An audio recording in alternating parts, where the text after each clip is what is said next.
today in hopes of leading their team to victory. It's the Raiders going up against the Ravens. With that, let's welcome in our fine broadcast team. Here are Brandon Godden and Charles Davis.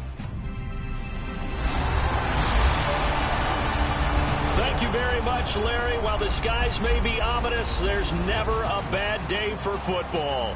Coming up, we've got what should prove to be a good one between the Oakland Raiders and the Baltimore Ravens. Hi again, everyone. I'm Brandon Godden. Welcome to the NFL on EA Sports. With me, as always, Charles Davis. And, Charles, we look at a matchup like this. It's really the running backs that may take center stage here today. And in today's football, they're still valuable, not just as runners, but guys who can catch the ball as well. It's really the number of touches that determines things these days.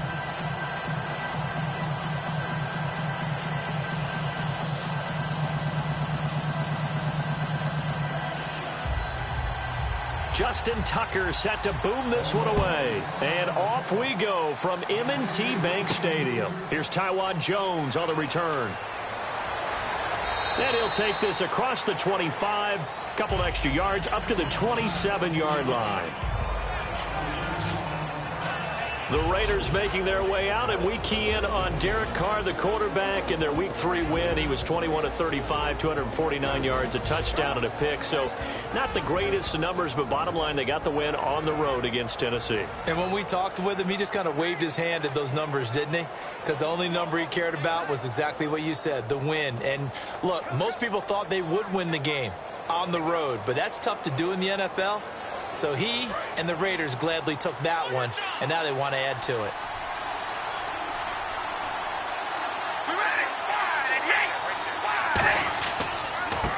Now a first carry for Latavius Murray. And not a whole lot doing there, as he'll get it up to about the 28-yard line. Credit him with a 1-yard gain there to make it 2nd and 9.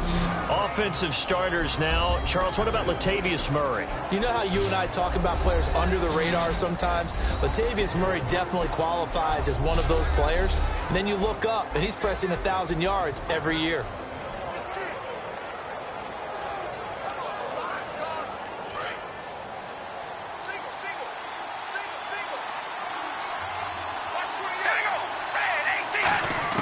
Now Carr throwing on 2nd down.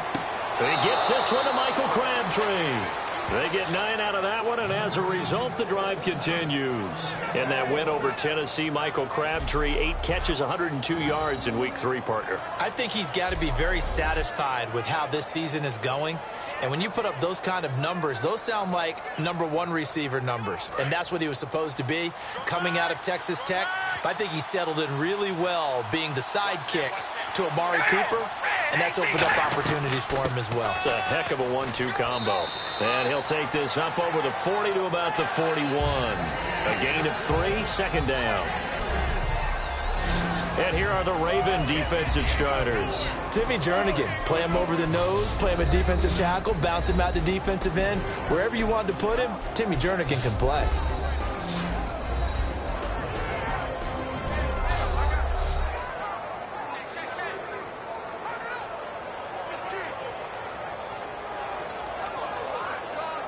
And after the play on the ground, that brings up 2nd down here.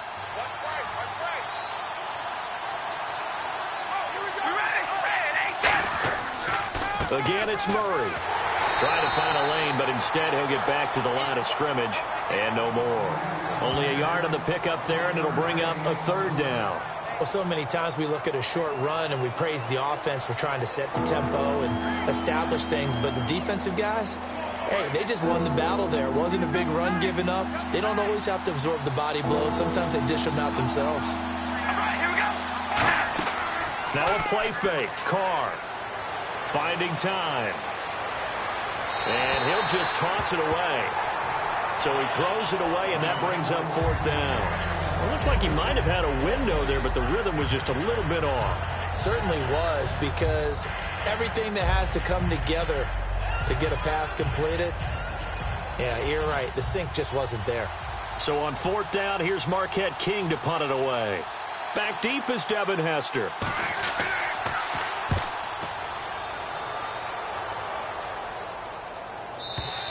And that'll hit in the end zone. Much too much leg there. That'll be a touchback.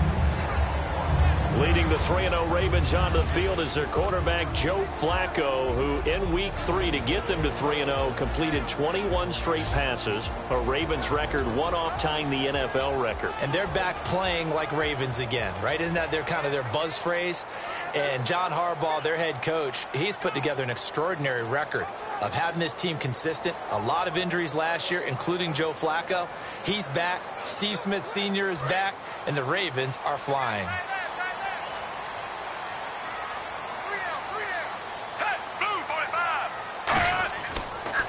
Here's Justin Forsett, his first carry. And he's brought down. They give him 14 yards that time and a fresh set of downs.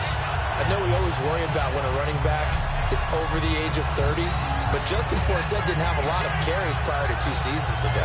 And last year, you remember, of course, he missed 6 games with a broken arm. Of course, the Ravens, they had a litany of injuries in 2015. They missed his 1,266 yards he gave them in 2014.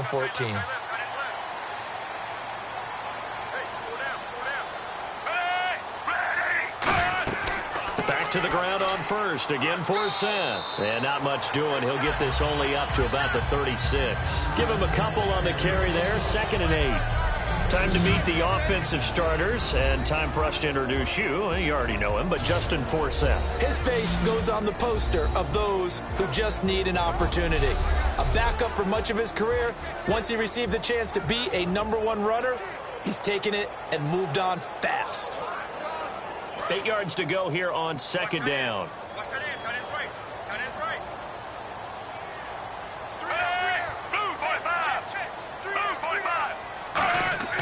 Second down, Flacco now. He's got time in the pocket. And his pass incomplete. Kamar Aiken, the intended receiver. And all of a sudden here, it's 3rd down. Quickly now, the starting 11 for the Oakland defense. Reggie Nelson is a safety who prides himself on being a ball hawk, but at times will guess and sometimes give up the big play.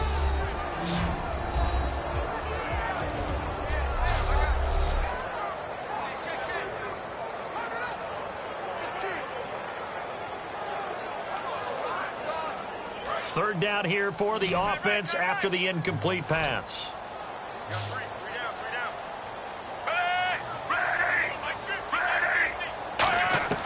Third down, Flacco needs a decent chunk of yardage. And that one drops incomplete as he got popped as he was throwing it.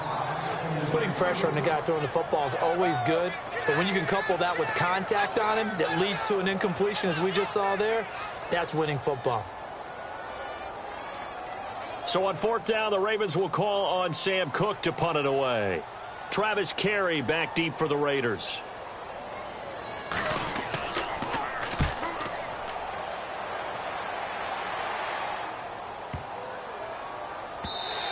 And that one hits at the 7, but bounds into the end zone, and that'll be a touchback. Now the Raiders offense, they get set to head back on the field. And last time out, they had to punt the football away. Anything positive possibly to take from that? There always is when you're punting the football away. It doesn't sound like it because you're giving it up, but you've avoided a mistake. At least you didn't turn it over, You didn't turn it over, right? You're giving your defense a chance because you're punting the ball away, and they're set to go on the field as opposed to sudden change after a turnover. And wow, now we got to go out there and stop people. So, yeah, there's always something positive to be gained from it.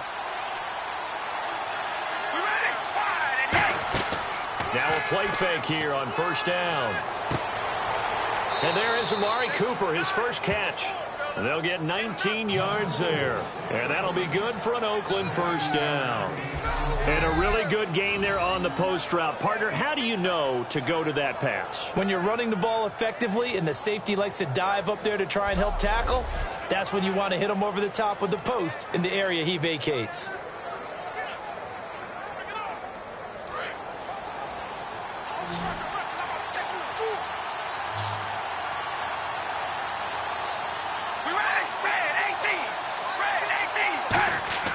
Throwing on 1st down is Carr.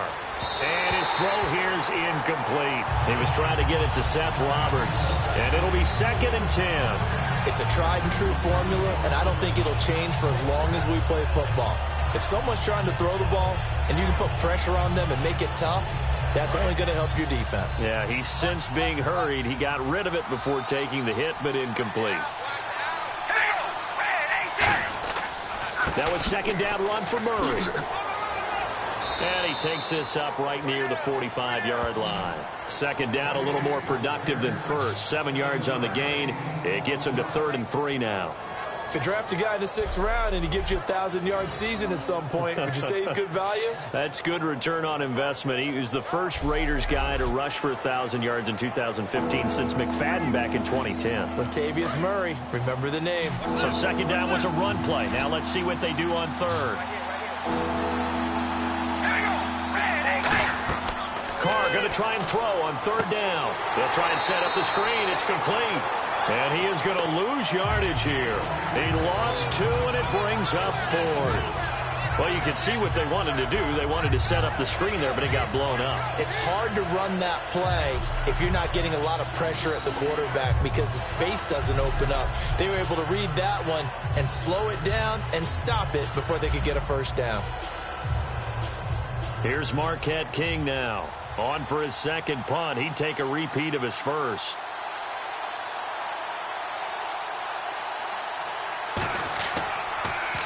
He gets this one away, and boy, it's another boomer. And not what he was hoping for there, as this will hit in the end zone for a touchback. And marching back out there now, the Raiders defense gets ready. They forced the punt the last time, got off the field. I'm sure some of your D coordinators through the years, you liked when you heard those words, get off the field. Oh, there's no doubt. Or maybe you didn't like it when you heard those words.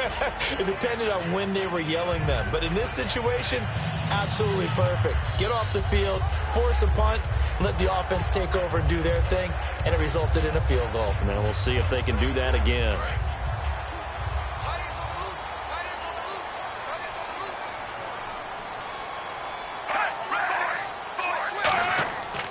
They start on the ground with Forsett, and he is going to lose yardage here. That's going to go as a loss of a yard, and it'll be second down.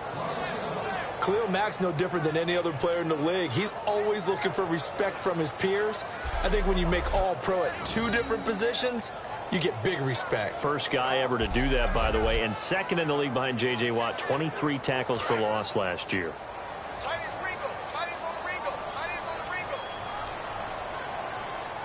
They come out here in the eye.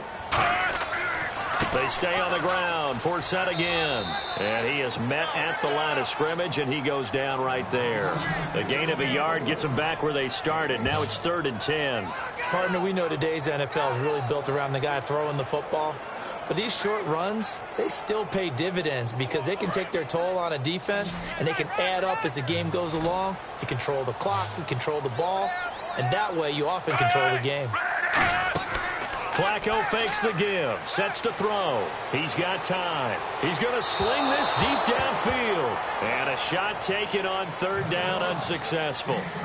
4th down now. What I loved about meeting with these coaches before the game is we didn't even have to ask any questions. They told us that they were going to be aggressive and push the ball downfield. They weren't successful on that play, but look for them to try it again later.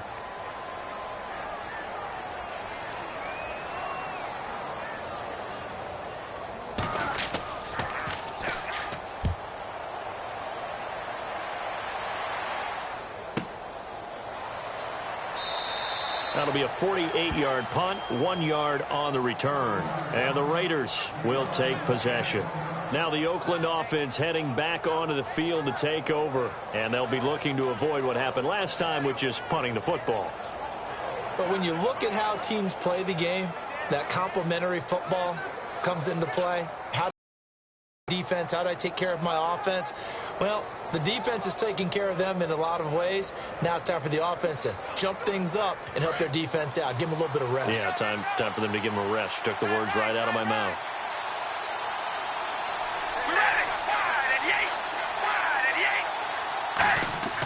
They go play action here on 1st down. Surveying the field. And this is going to be caught? No, they say it's incomplete. Amari Cooper, his intended receiver, and that'll make it 2nd and 10. Oh, he caught it. Just couldn't get the feet down. Couldn't get that toe tap sequence, right? I was ready to call tippy-toes if that one was completed. Unable to connect on the first down pass play. Now it's second down.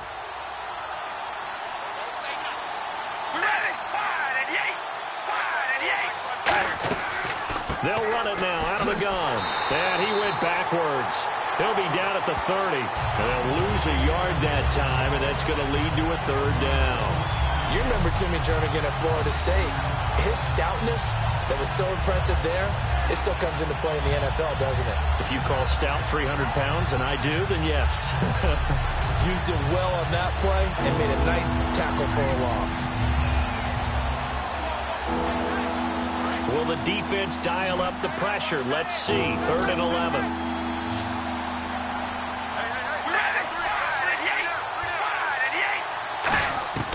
Throwing his car on 3rd down. Finding time. He's going to float this one deep right side.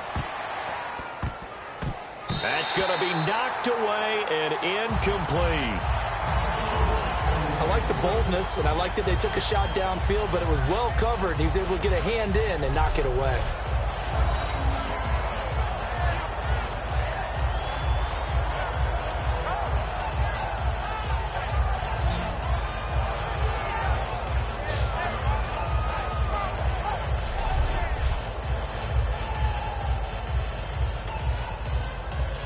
Here's Marquette King now, as he's on to punt for Oakland.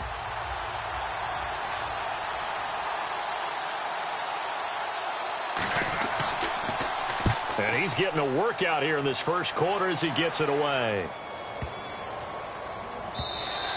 And that one hits a little too close to the goal line, and it continues into the end zone for a touchback. The Ravens offense now, they get set to head back on the field. And still no points on the scoreboard. You're coming off of the 3 and out. They're just looking for anything to grab onto right now, aren't they? I'm wondering if someone's going to take charge in the huddle. You know, we always look to the quarterback, but sometimes it's another player on the team, a star, a veteran, someone with some excitement and energy. It's like, all right, guys, let's shake things up and let's go, because they still have an opportunity to make things happen. Shake it off.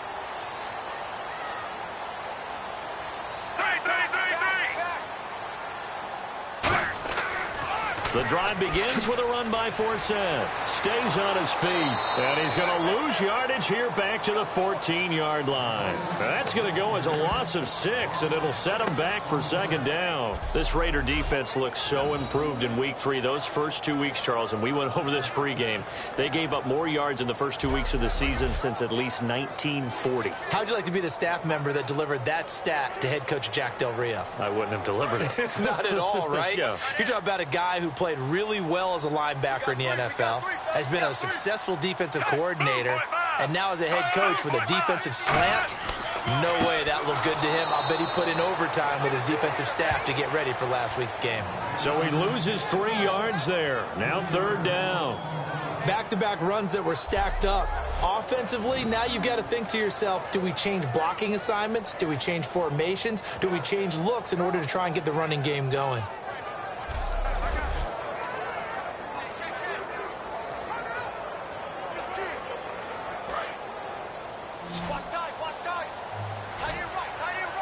And the Raiders call on a nickel set for 3rd down. Operating off play action. Flacco.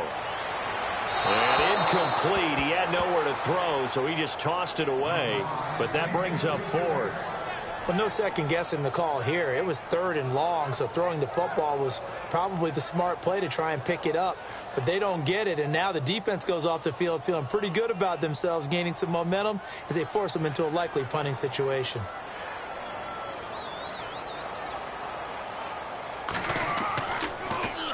He's been a busy man here in this first half as he gets it away. Now Carey. A good return there. Call it 13 yards. And the Raiders will have a short field to work with as they take over. Out comes the Ravens defense now as they get ready for the next possession. They have a little something to build off of from last time with a 3 and out. And what they have to build off of? Great confidence right now. Being able to stuff someone on a 3 and out. You feel like you're in control now. You're doing the dictating. They want to see if that can continue as this game progresses. Will it continue? We'll see.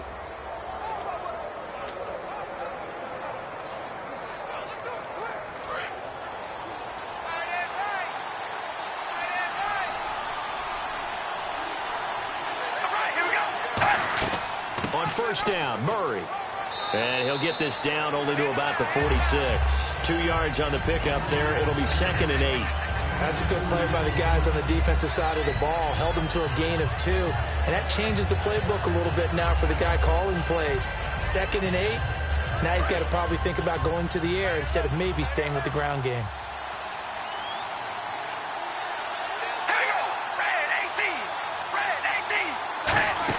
Carr to throw on 2nd down. Finds Roberts left side. And he'll get nothing out of that one. They'll lose a yard, and it brings up 3rd. Well, that was well defended. And as a cornerback, what you're taught when you see a wide receiver screen, either you get underneath the play before the blocking forms, or you're going to have to fight your way through it by getting through some blocking. That was a really nice play there.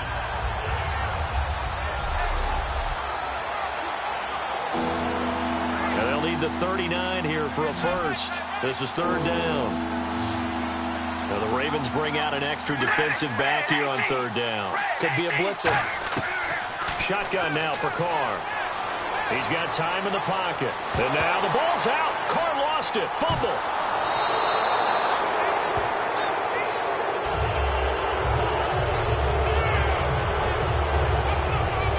And a little bit of good fortune there. He wasn't able to get it back, but he did have a teammate on the spot able to retain possession for them.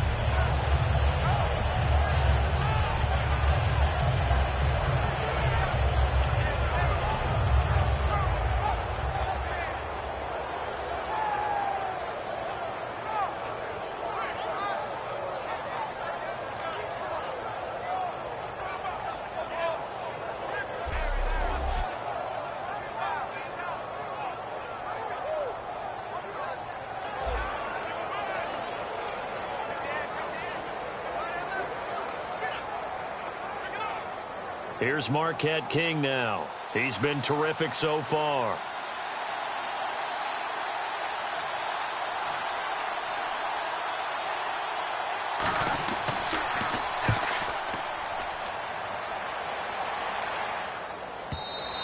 And a bit of a mistake there. This is well into the end zone for a touchback.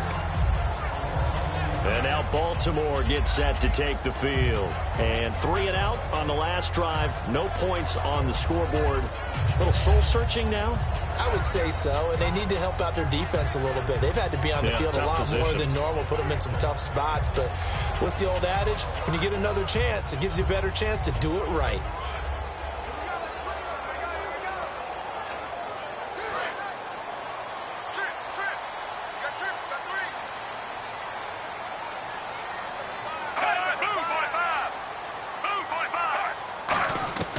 Throwing here on first down. Flacco. And oh, look at that. A diving catch.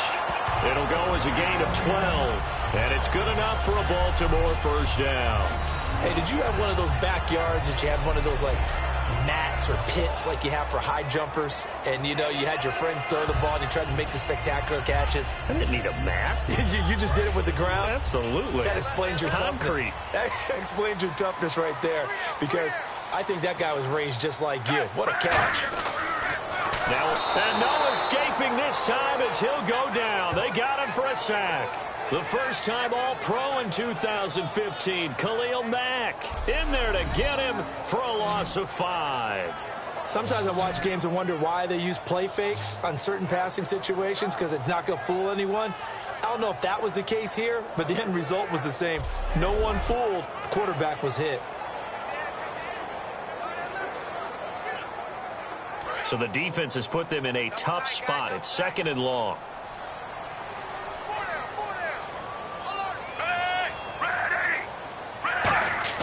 Play fake to force it. Now Flacco. And pressure coming, and they got him once again.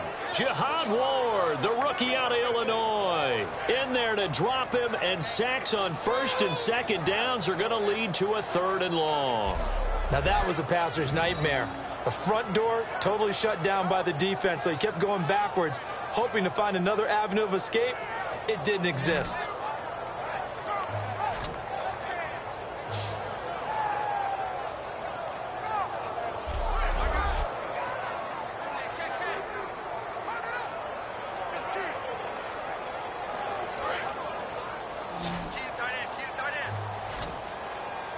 And some secondary help here for the defense in the nickel on 3rd and long. 3rd and long for Joe Flacco. And he'll just toss it away. So he throws it away, and that brings up 4th down. I know every coach talks about respecting the ball, taking care of the ball. But when it's 3rd and long like that, you're triggered, man. He wants to make a play. And on that one, he's trying to force one downfield to make that play. It just didn't work out. Yeah, he tried to make the play. A little risky, but it fell incomplete.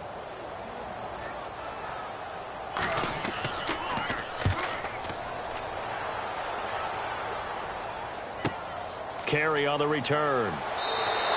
12 yards on the return that time. And the offense will come back onto the field for the 1st and 10. Now the Oakland offense heading back onto the field to take over. And last drive, 3 and out. Still a goose egg on the scoreboard. How do they break that goose egg? They've got to find a way to get the ball in the hands of their playmakers, get them some space, and try and make a 1st down and get some momentum going. It's been a struggle for them throughout the game, and that 3 and out on the last possession, that told you just how stalled they are on offense. So who will step up here? We'll see. They come out here in the eye. They begin the drive with a run by Murray. And nowhere really to go there. He'll take this up just shy of midfield. 2 yards on the carry there, and it'll be 2nd down. Tough day, tough sledding right there, and it's been that way the entire game. Not a whole lot of room to ramble for him. Yeah, you're right. It's been that way all afternoon. Didn't get a whole lot better there.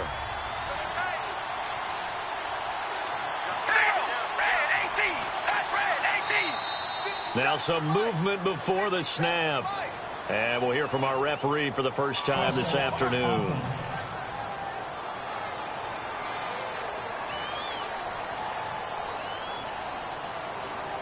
Still 2nd down.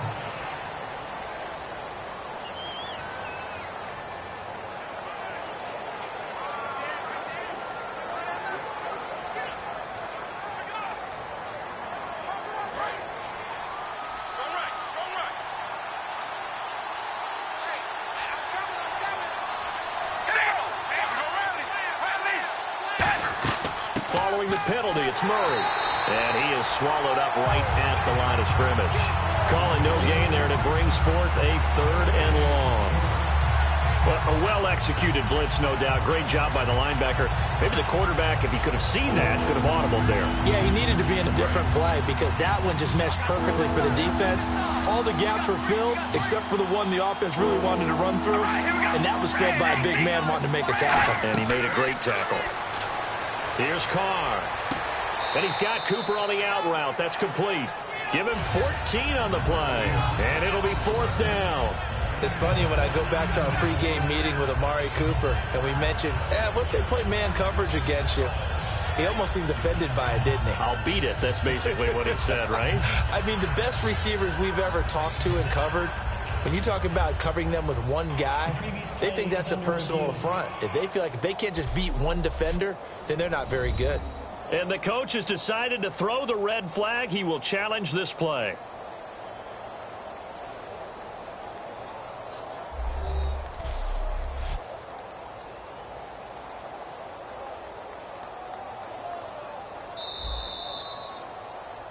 After review of the play, the ruling on the field is reversed. I'm sure as a coach, when you throw the flag, you hold your breath, then you get the verification you were right, a sigh of relief. Not only a sigh of relief, a little vindication as well, because every time you pull that red flag and throw it, you could be costing your team a timeout. And he deserves a bronze leg as he gets this one away. And this is going to carry well into the end zone for a touchback. And now Baltimore gets set to take the field. And on the last go-around, they really couldn't get anything going. They had to punt from deep inside their own territory, which means they're going to lose the field position battle as a general rule.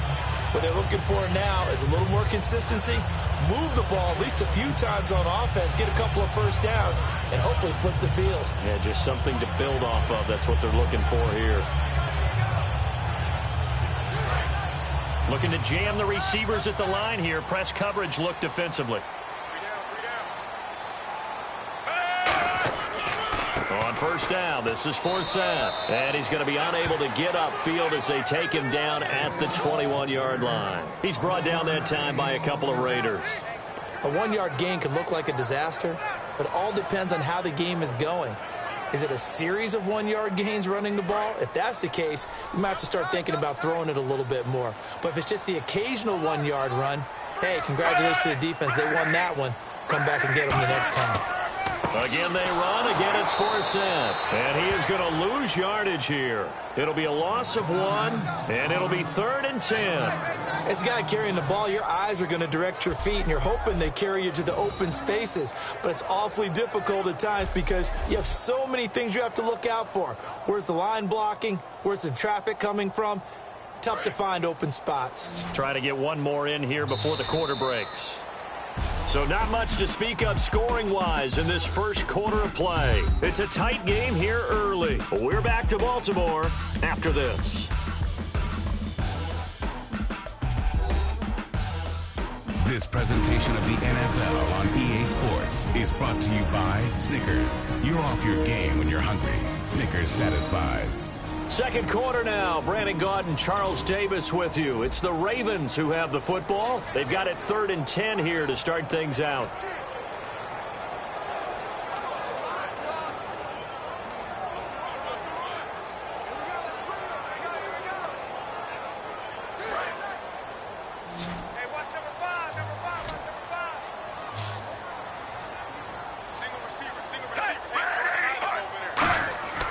Third down. Flacco needs a decent chunk of yardage. Now a hit, and Flacco drops the football. It's loose. And fortunately for him, he's able to get it back, but it will be a loss on the play. Well, that was a big oops right there. But how about his ability to correct it? Loses the football, able to get it back himself. Yeah, pounced right back on it, keeps possession.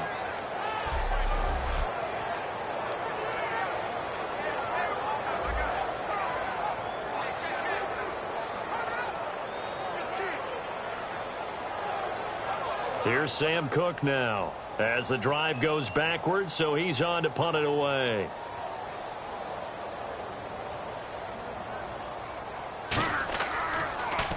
First kick, 47. This one looks good as well. And taken right on the 30. A very good return there. Give him an even 20 yards. And this offense, they're going to have excellent field position. They take over with a 1st and 10 on the short side of the field. And the Ravens defense, they get ready, and they trot back out onto the field. Their stay on the field last time was short-lived with a 3 and out. See if they can get some more of that.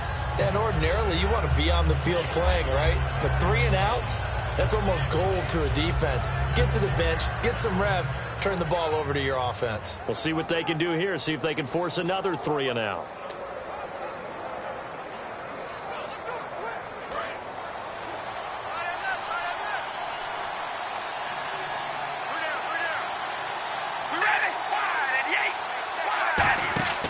They'll run it now out of the gun. And they go backwards here, losing yardage back at the 48-yard line. That's going to go as a loss of 2, and it'll be 2nd down. Well, there they went blitz defensively, Charles, and things were paved well coming from the linebacker position. I love the way that you described it, paved well. Oftentimes, the guy who gets home on the blitz, he's going to get all the credit. But his teammates did all the dirty work, right? They ran into people on purpose. They sometimes tugged on jerseys to hold linemen to create space and gaps.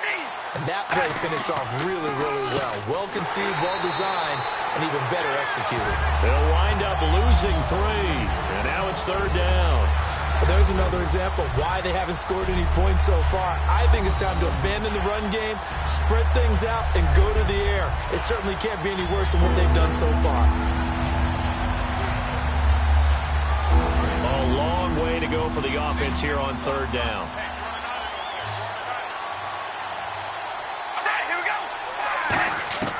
From the gun, it's Carr. Surveying the field. And incomplete. He had nowhere to throw, so he just tossed it away. But that brings up 4th.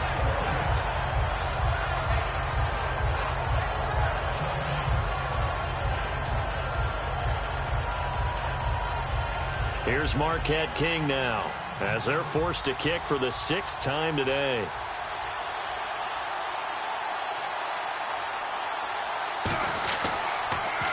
He'll try and keep this away from Hester as this is going toward the sideline. And no return possible here as they angle this one out of bounds. The Ravens offense now, they get ready to head back on the field. And a tight game after punting last time. See if they can get something going on this drive. As they head to the field now, with the game this close, you've got to feel there's a sense of urgency for them going on offense right now. But they have to do it without letting panic creep in and affect their play.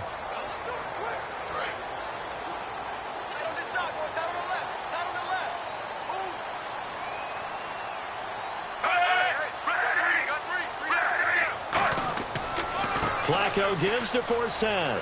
And able to stay on his feet past the 30 to about the 33-yard line. He'll get a nice chunk there on the first down run, and it's 2nd and 4.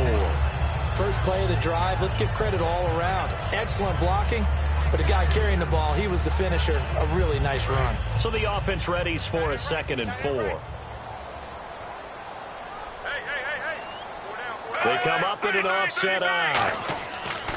On 2nd down, Flacco to throw. And Steve Smith hauls it in. They got 18 yards out of that one, and it gets him a new set of downs. And remember last season when Steve Smith Sr. said that 2015, that was going to be the end for him? And then he has the injury with the Achilles, and he says, I'm not going out like that. 8 catches in the game against Jacksonville. He's back playing with that same passion and fury that we've seen him play with throughout his career.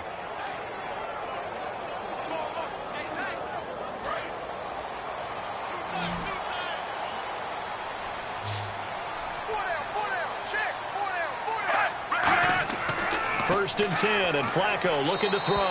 And he'll toss this one incomplete. Seeing no options, he throws it away. I hope I don't sound too rah-rah on that one, but that's the exact right throw.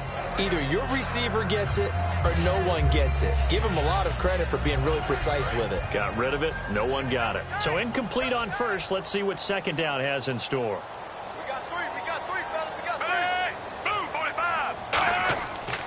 Off the give from Flacco, Forsett. And there just continues to be nowhere to run. He's bottled up again at the line of scrimmage. And he got off the end there very quickly to make that play. Yeah, it was almost like the bullet train, wasn't it? I mean, just zoom. Quick, quick, quick. And what a terrific play, holding them to no gain. So here we go now. An extra defensive back in there on 3rd and 10. 3rd down, Flacco from the gun. And it's brought in by Pitta. And he's able to get it to the 31, and that's enough for the first. And he goes for 18 there as the drive will continue. Well, the advantage has certainly shifted to the defense as we began that 3rd down play, and they found a way to foil it and pick up a first down. 3rd time's a charm, right? 2 incompletions. Had to have it on 3rd, and they got it. Yeah, they stuck with it, weren't daunted at all, and picked it up.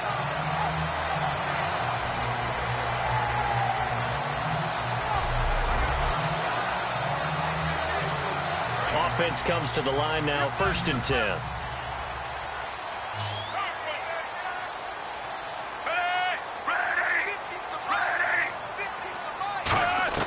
On 1st down, Flacco, and hauled in by Pitta. And he's able to get it down to the 25-yard line. Give him 6 on the play, and it'll make it a 2nd down.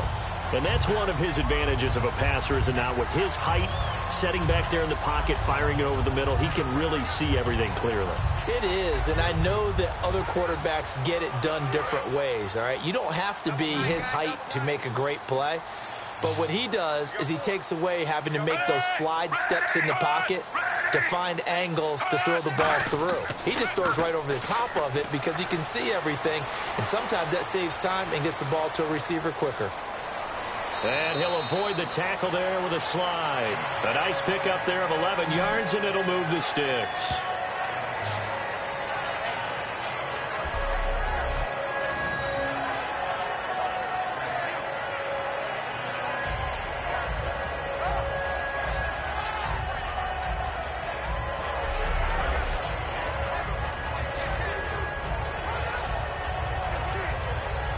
So they're operating in the red zone.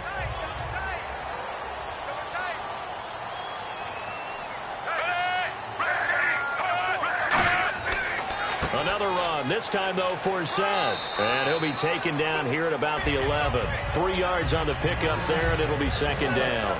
I do know from experience that when you slow down someone's running game, you're now doing the dictating on defense. And guess what? Now you're getting ready to tee off on their quarterback because they have to throw it all the time. But you still have to be alert for the draws and other plays of that nature to make sure you don't get hurt.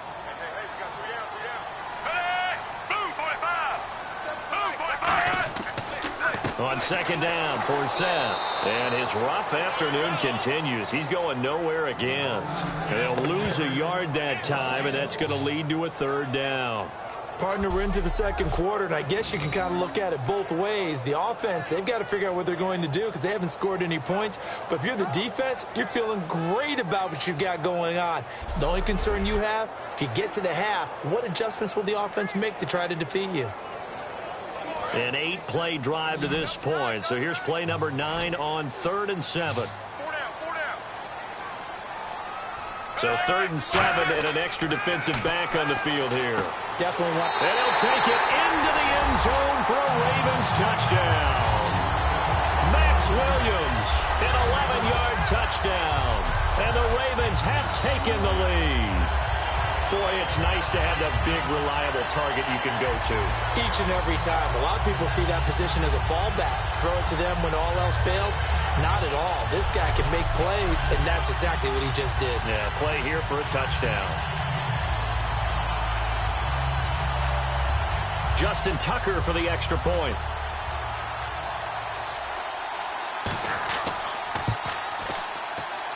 And the Ravens lead at 7-0.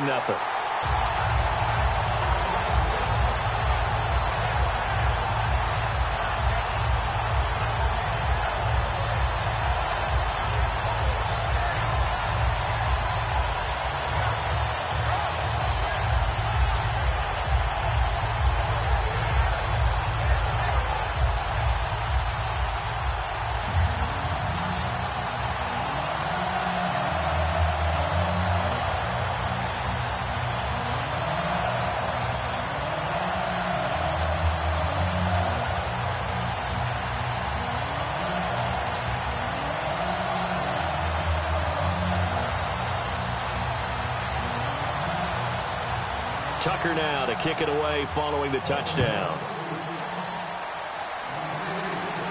That's fielded in the end zone. And he'll make it across the 20 as his guys will set up shop at the 23-yard line. And now Oakland ready to take the field. And they're coming off a 3-and-out, my friend. I think they've got to look at that play sheet and go to a spot that they haven't gone before.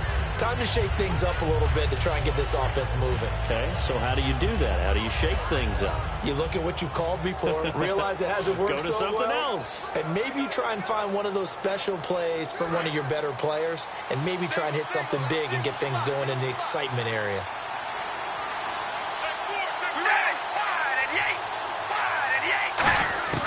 On 1st and 10, here's Carr.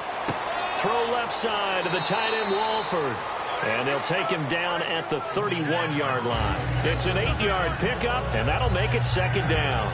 Seeing that play and understand just how tough it is to cover tight ends, especially the ones running around the NFL nowadays, makes me glad I didn't make it in that league. I would have had a really difficult time. But now you get to sit up here with me. Yeah, and that's fun, isn't it? And what a really nice gain right there on 1st down for them. Brings up a nice second down for them. Now Carr throwing on 2nd down. Here's Walford over the middle. And he'll bring it up here to right at the 40-yard line. 9 yards on the pickup there, and it keeps the drive alive. Every quarterback likes having a reliable target at tight end, and I think young quarterbacks especially, because they want to get the ball in their hands quickly. I think these two, Derek Carr and Clive Walford, that's a pretty good connection for years to come for Oakland. Yeah, he started to come on strong end of his rookie year. Now the Raiders really hoping for that second-year jump out of Walford. They'll run it now out of the gun.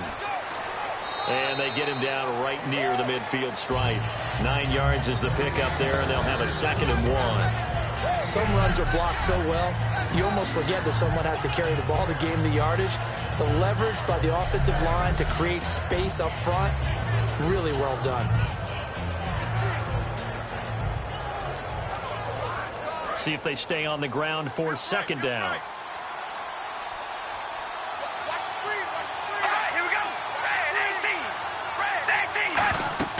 They go with Murray again. And this time he's able to take it down to the 42. 8 yards on the pickup there, and it moves the sticks. 2nd and 1, and people want to run the football. This is where every back in the league is supposed to do exactly what we just saw there. Pick up the first down.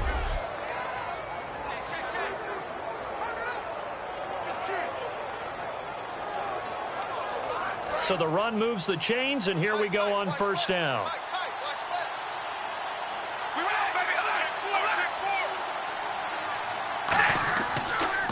First carry here for Taiwan Jones.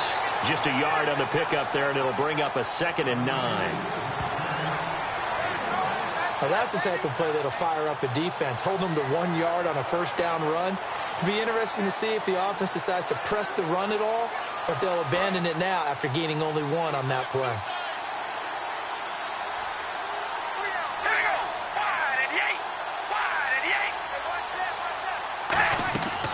On second down, it's Jones.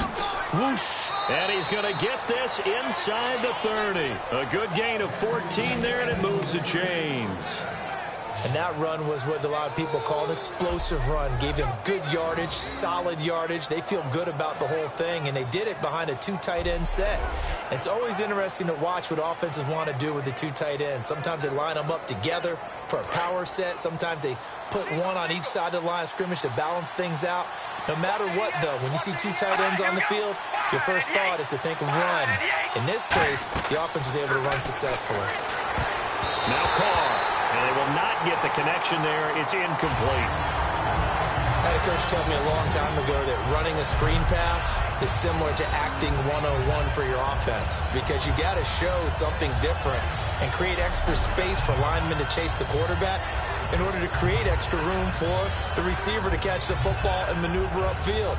In this case, though, give a lot of credit to the defense. They communicated well. You could hear them talking to each other on the field, and they reacted and knocked it away.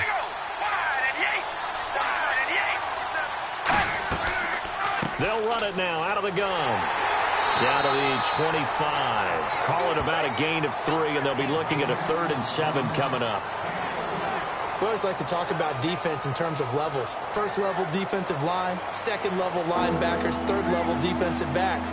On that run, that was what we call a first level run, and it was stopped by a second level player. And on 3rd down, a nickel formation here defensively.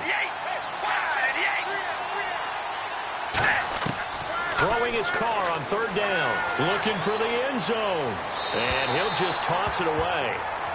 So he throws it away, and that brings up 4th down. Tremendous field position there, and a perfect time to do exactly what they did. Take a shot at the end zone. And they went for the big play, just unable to complete it. Out is Janikowski now for the Raider field goal try. Right hash mark, a 42-yard attempt.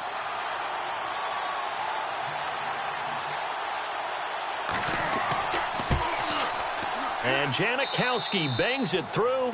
And they are on the board, but still trailing. It's 7-3. Janikowski, by the way, hit a 52-yarder in Week 3, and that gives him now 53 kicks made from over 50 yards, most ever in NFL history. I remember when he came out of college, came out of Florida State. If you closed your eyes and listened to a number of people kicking the ball, you'd be able to pick his out. It's a different sound.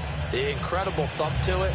Not surprised he now holds the record. I think he broke Jason Hansen, right? Yep. Absolutely phenomenal career.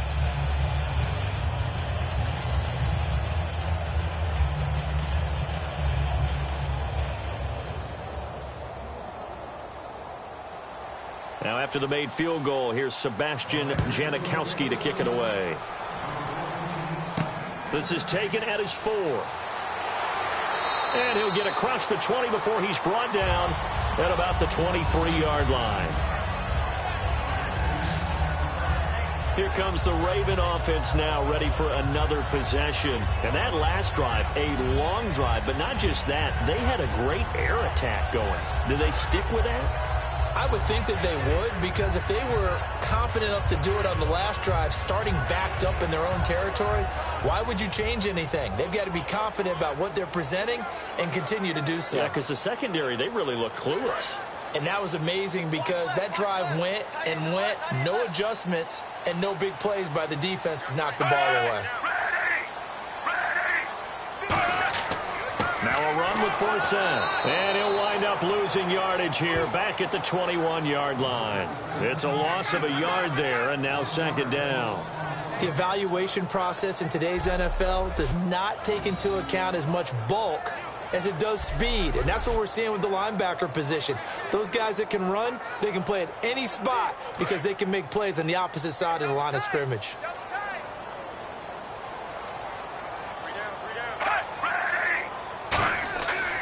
They'll run with Forsett. And he'll get this up over the 25 to the 26. It'll be a gain of 5, and it's going to bring up a third at about 7 left. But you got to give kudos to your offensive line and the guy carrying the ball because they were in a second and long situation. It seemed pretty dire, but they brought it back to third and manageable with that run. So now at 3rd and 7, and defensively, it's a dime look, 6 DBs. 3rd down, Flacco needs a decent chunk of yardage, and almost picked off. I guess the good news for them now, it's 4th down. Tremendous coverage there, just did not catch the football and complete the interception. But what do they say all the time? If he had really good hands, he'd be playing offense.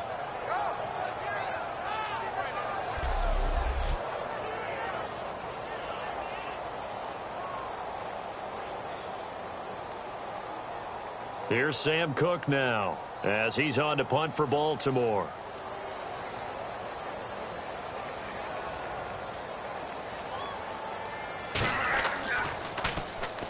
The Raiders swarm in and block it. This will be picked up inside the 10.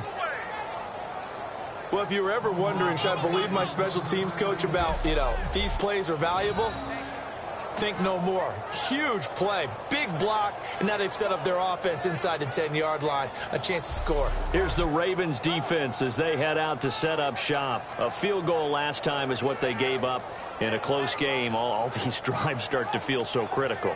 And they are. And, we've met so many defensive coordinators who just really hate the bend but don't break mentality. They're much more of the aggressive school.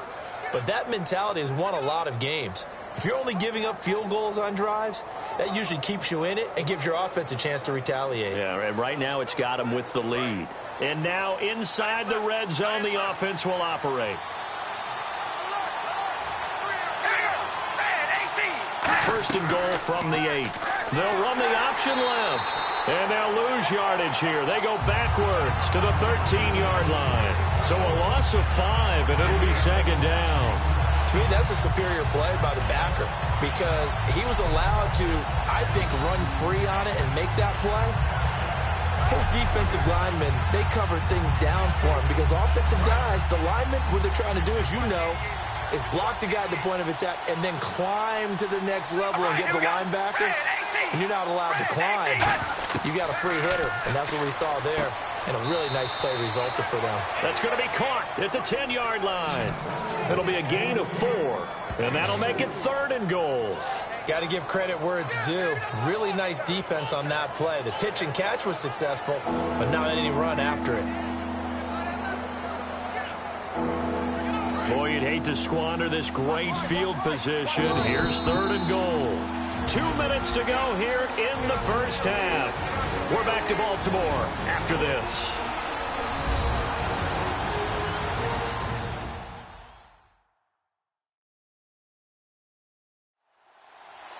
Back now. As I search for my cue card here, there we go. Coming up at halftime, Larry Ridley will join us from Orlando. He'll have highlights and analysis from our first half of play. Well read. Yeah, thank you. Boy, you'd hate to squander this great field position. Here's 3rd and goal. They come out 5 wide, 3 of them to the right side. Carr now on 3rd and goal. That's complete right around the 8. And now the Raven defense going to call a timeout. It's just their first, so they'll have 2 remaining here before we get to halftime.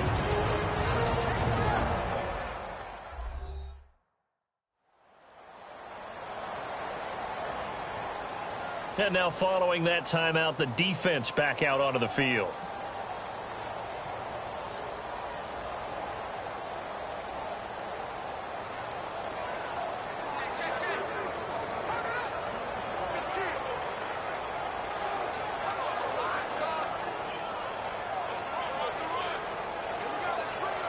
So out comes the field goal team now for the second time here today. From the right hash, and this one just a chippy.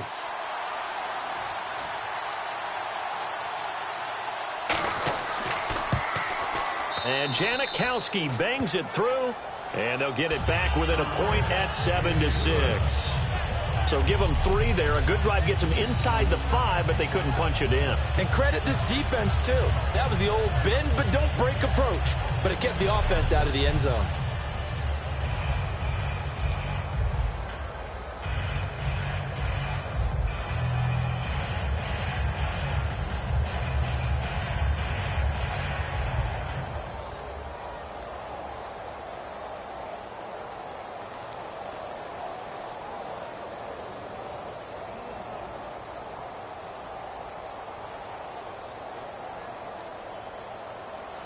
Now after the made field goal, here's Sebastian Janikowski to kick it away. On the return, the old reliable Devin Hester, the veteran. And he'll take this one near the 25, call it the 26-yard line.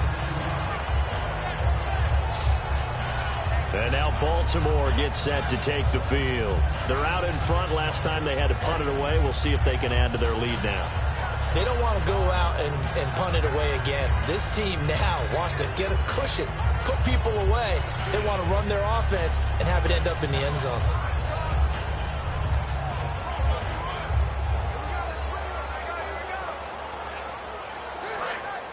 Looks like the defense in press coverage here.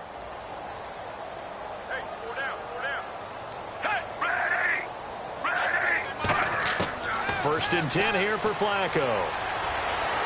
And that is incomplete here. He was trying to find Justin Forsett that time. And that'll make it 2nd and 10. Well, let's switch gears for a second, Charles, because after this last week, social media was all abuzz about Terrell Pryor. He did everything for Cleveland. He caught a pass. He threw a pass. He rushed the football. He even played safety. And I think that not just social media having a ball with this one because he's a throwback. It was that type of a day. How about the buzz that has to be going throughout the league with the players? Because there are a number of guys now going to their coaches saying, you know something, I can do all those things Pryor can do. Let me have a chance. I think he even flew the chartered flight home from Miami. I mean, he did everything in that game. Contact. But it appears that they read man defense and went to the out route. And what you have to do on that one is the receiver's got to make sure he works the defender towards the middle of the field to give himself space to cut to the outside and have that ball delivered with good timing. And they got it done.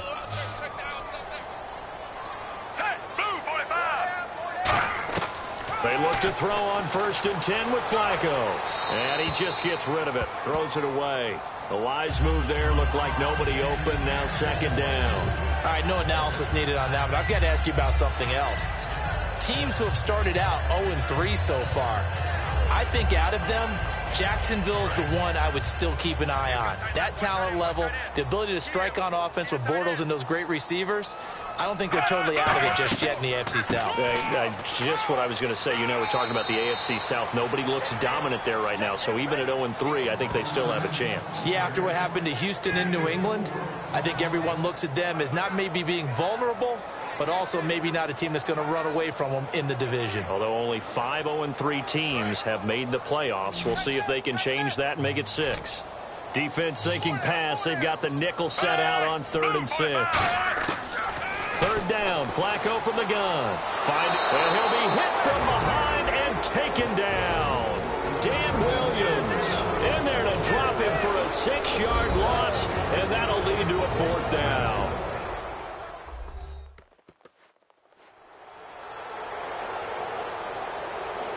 The defense, they got a little bit of a breather. Now they're back and set as we resume play.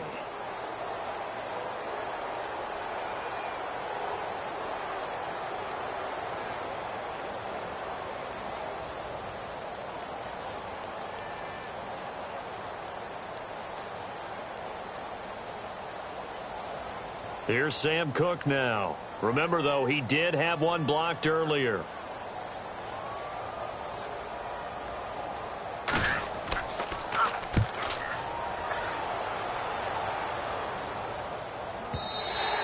And not what he was hoping for there, as this will hit in the end zone for a touchback. And now Oakland ready to take the field. And what do you think goes on here in this situation? If you got the football, you're trailing, you're back in your own territory with just a little time. Do you try something? You're thinking about jump-starting your team, right? You just mentioned it. They're down. They're trying to get back into the game. But you got to figure, if something goes wrong, you may have put yourself in a spot where you may not be able to come back in the second half. Managing risk, this is a big decision here. They come out 5 wide, 3 of them to the right side. Carr now on first down. His throw incomplete.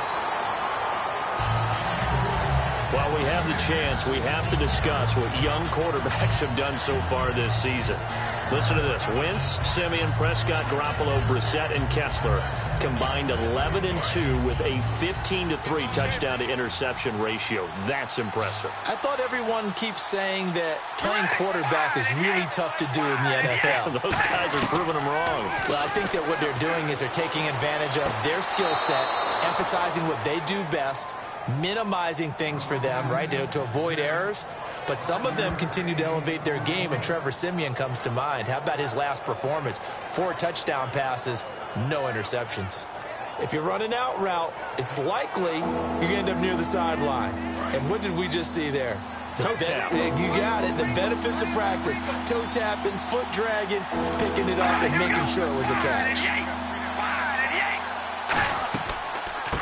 They'll run it now out of the gun.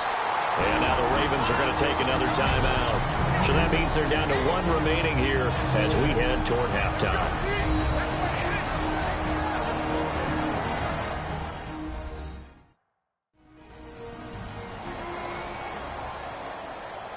So the defense had a chance to catch their breath, and now they're back out and ready.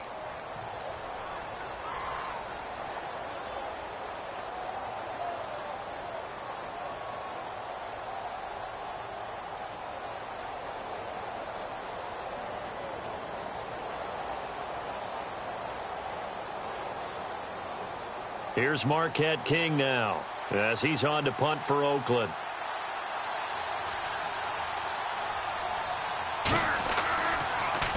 He gets this one away, and boy, it's another boomer. On the return, Hester. Officially, that'll go as a 52-yard punt. Not too shabby. And the offense will take over with a new set of downs. The Raiders defense getting ready. They did their job last go-around, forced the punt, hoping for more of that here. They got off the field. That's exactly what they wanted to accomplish. Get off the field, turn the ball over to their offense, and kick back and enjoy a little bit of water and rest before they have to go back out there again. Back out there now and hoping to hurry up and get more water and rest.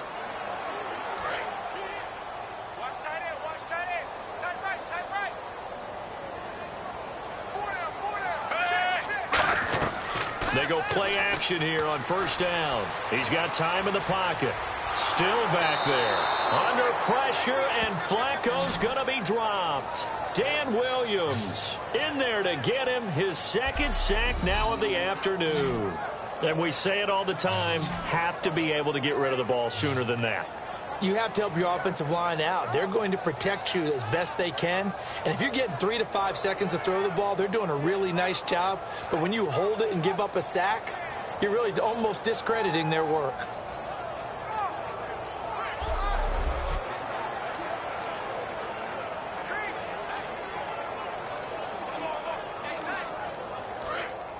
And on the outside, they're playing press coverage.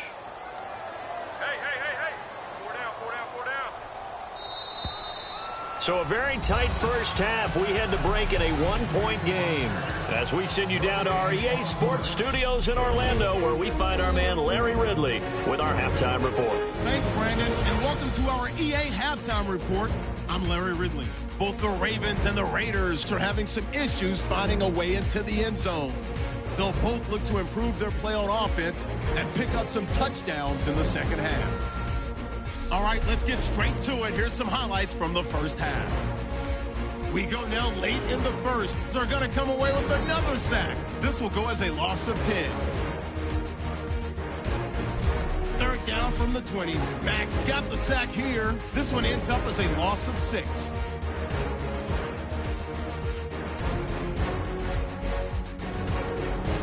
Third down from the 12. Quick pass and completion is made here, and this goes 12 yards for the score. That takes the Ravens with the ball late in the half. Williams is going to push his way to the QB here. This one ends up as a loss of 6. We're set up for a great second half, so let's get you out to it. Here's Brandon Guy.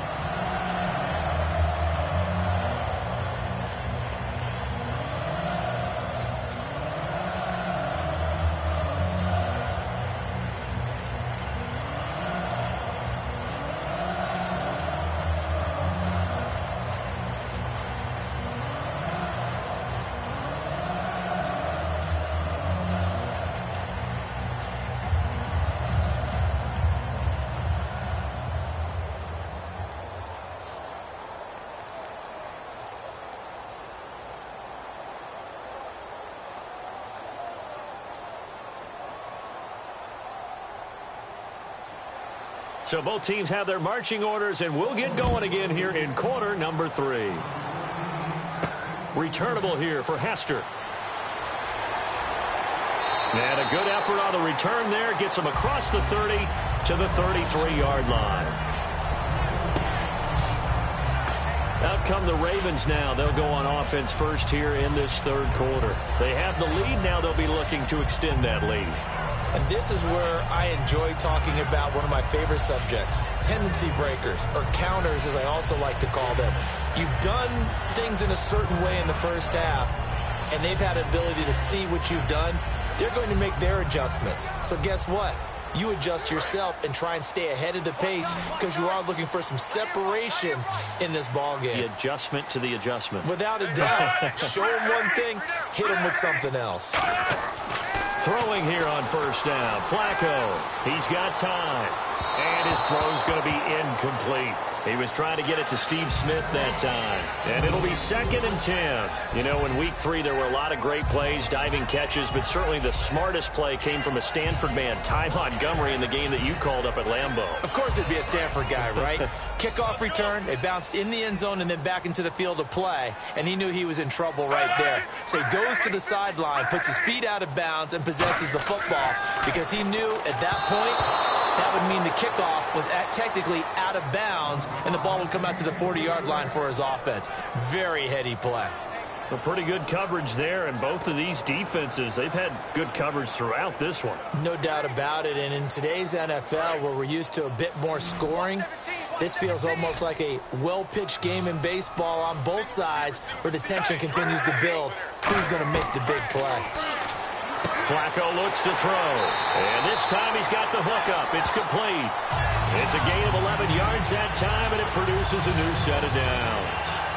And he's the epitome of what we call the move tight end, a guy that you can line up anywhere, in the slot, out wide, in tight, doesn't really matter because he has such great skills. You want to utilize him in all aspects of your passing offense. And there he was in the slot for the catch.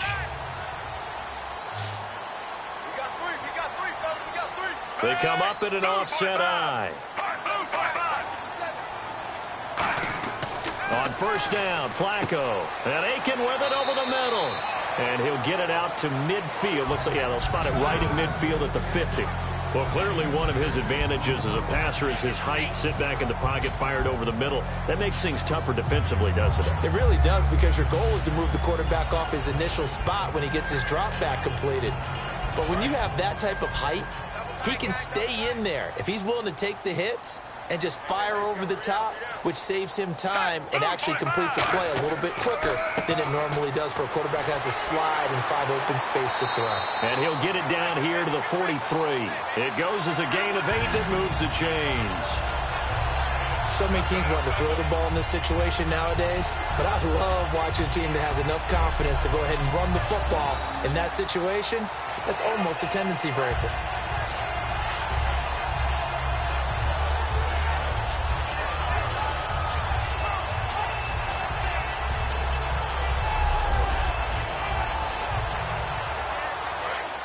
Looking to jam the receivers at the line here. Press coverage look defensively.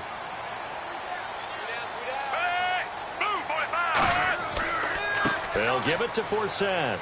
And this time he's not going anywhere. They'll get him down right at the line of scrimmage. That's going to go as a loss of a yard, and it'll be second down.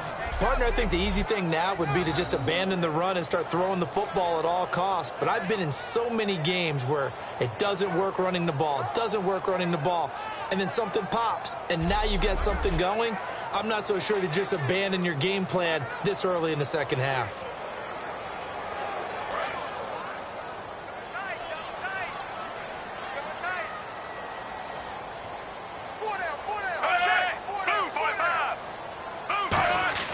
Flacco here on second down. To the right side to Aiken. And he gets this inside the 35-yard line. He had time, was able to survey the field and find a soft spot in that zone coverage. And that's where it gets difficult for a defender, Brandon. You go to your spots on the field that you have to cover, and when the offense finds an area that you're not in, that's where they throw the football.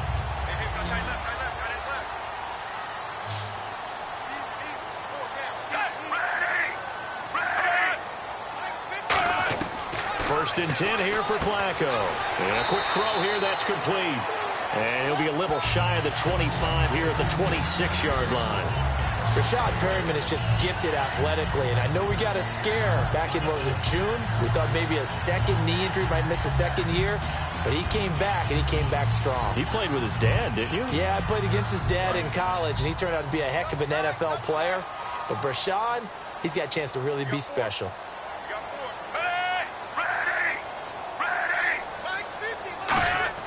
On second down, Flacco to throw. And hauled in by Pitta.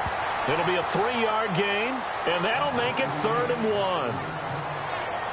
How about the timing on that one? Boy, they were in sync, weren't they? 3-step drop, balls out of his hands, right to the tight end. Nice completion, just like they do it in practice. 9th play coming up here on this drive. This is 3rd and a yard. They come out here in the eye. They'll try and get it with Forsett. And they take him down, losing yardage back at the 27. He loses 4, and it brings up 4th. How many times do we hear from coaches, get north and south as a runner, especially in short yardage situations? I'd say 3rd and 1 counts. That didn't happen there. Instead, they went backwards. So on 4th down, Flacco off to the sidelines. He gives way to Justin Tucker. This from 44 yards out, left hash. And Tucker's kick right there. It's good. And they bump the lead up to 4 now at 10-6. So it's only 3 points on this opening drive of the 3rd quarter. And even though that stretches out the lead, Charles, I think you'd have to consider this a win for the defense, no? Couldn't agree more, Brandon. That offense got themselves in prime position, really opened up this ball game, but the drive stalled out. And yeah, 3 points is very easy to get back in today's NFL.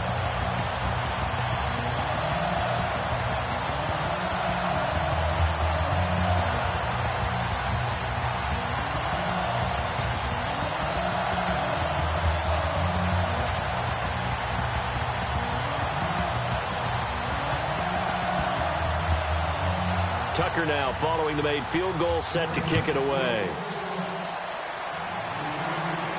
This will be taken to the back of the end zone. And no run back here. This will be a touchback, and it comes out to the 25-yard line. So here comes the Raiders offense getting ready for their first possession of the second half. They trail offense, first time to touch the ball in quarter 3, and we'll see what they can do. And I can't wait to see what they have planned, because some teams script to start a half. Other teams just go, okay, these are the sequence of plays we want to run. These things worked well for us. And sometimes they throw in that big chunk play right away. Shocker. Try and get after them early and try and create a big play to give themselves some momentum. See what they have up their sleeve. Throwing on first down is Carr. Over the middle, and it's incomplete. Latavius Murray, the intended receiver, out of the backfield. All right, let's take a peek at the league-wide landscape. 5 teams undefeated at 3-0. You've got the Ravens, Eagles, Pats, Vikings, and Broncos. Now, partner, throw out for a second, if you will, the Pats and the Broncos. Of those other 3 undefeated teams, who has the biggest chance of making some noise? I think the Vikings. And I know they had to make the move for Sam Bradford because of the Teddy Bridgewater injury. And that's working out pretty well. He's 2-0 so far as a starter. But it's their defense. They remind me a lot of Denver in 2015, that season. The defense carrying the team, give them enough offense to stay in those games, and the defense might just do the rest. Mike Zimmer's got a heck of a collection over there. By the way, statistician Ed Brady just gave me this note. 76% of 3-0 teams since 1990 have made the playoffs. All right, here we go. Wide and set. Throwing his car on third down. Surveying the field. And incomplete here on third down. Amari Cooper, the intended target. And that's going to bring up a fourth down. On any passes in the middle of the field, anyone who's going after the football is going to be conscious that it's probably going to be contested, and often physically. Sometimes that leads to drops.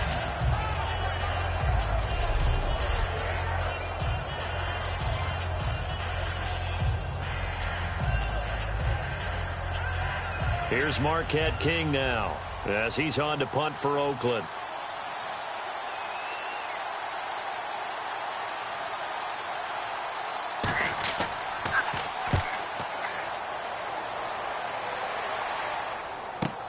Here's Hester. Oh, spinning away. A good return there, 17 yards. And the Ravens, they'll take over. Now Joe Flacco and the offense heading back out onto the field.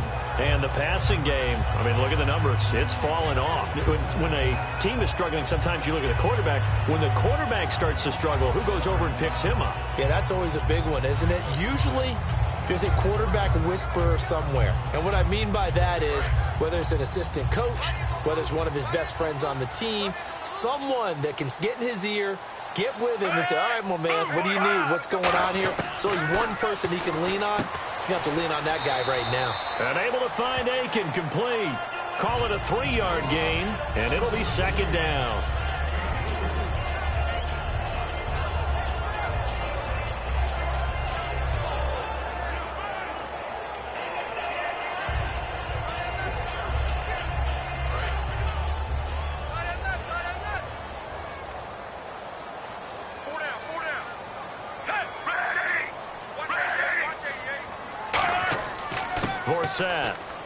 And there just continues to be nowhere to run. He's bottled up again at the line of scrimmage. Tackle made there by Ben Heaney. In my book, that's running the ball well, but with intelligence. How about him keeping the clock moving, staying in bounds? Yeah, even though it's the third quarter, you're thinking ahead, aren't you? This is where your running game can really help you with a lead in the second half. I agree totally. It's not just end-of-the-half situations that you worry about the clock. It's throughout the game. And with a lead, stay in bounds. Make them fight harder to try and catch you. And a gain there of 11 yards. They gave up the completion there, but this is what zone defenses count on. Catching the ball and not much run after the catch.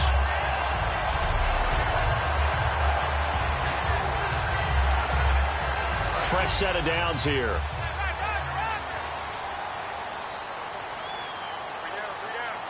They come out here in the eye. This is Forsett. And that play will go nowhere. Losing yardage back near midfield at the 49. A loss of a full 3 yards, and now it's second down. And frankly, Brandon, we're talking about things I'm not sure we ever thought we'd talk about in the NFL. And a lot of that is the speed at the linebacker position. A lot of these guys in college, they were safeties. They moved them up to outside linebacker to combat the spread offenses, and now we're seeing it in the NFL. Those same guys using their speed to make plays in the backfield, similar to that one.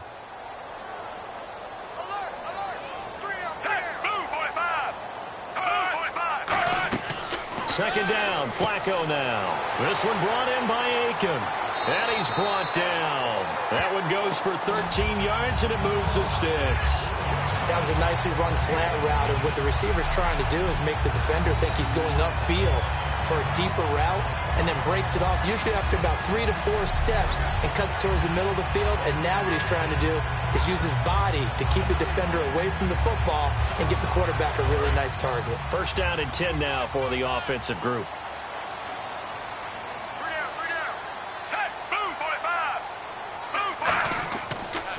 A give. This is 4 cents. And he's going to fight his way forward here for a modest gain. And give him 4 yards there. It'll be 2nd and 6. Not a run that you're going to write home about, but still a good first down run. That's what an offense calls staying on schedule. 3 to 4 yards on first down. You're set up very well for the rest of the drive. 2nd down, and the offense in search of 6 yards.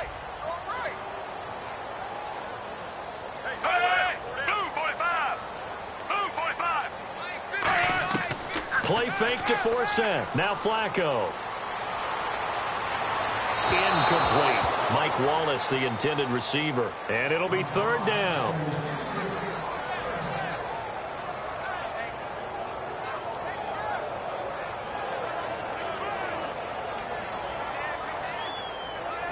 Seventh play of the drive upcoming here on 3rd and 6.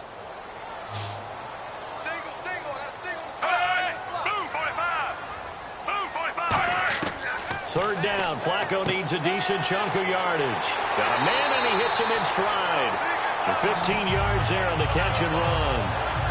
That coach is always harped on the quarterback reading the defense and getting into the open man.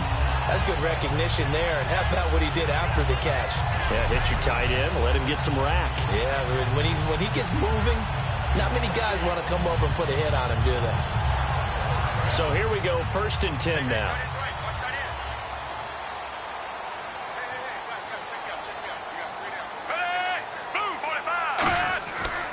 Back to the ground attack now. This is 4 cents. And he'll take it into the end zone for a Ravens touchdown.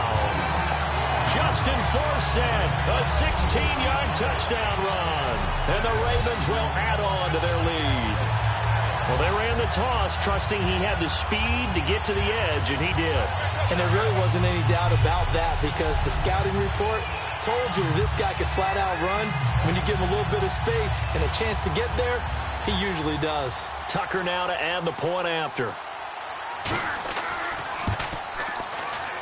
It's good, and now it's an 11-point lead, 17-6.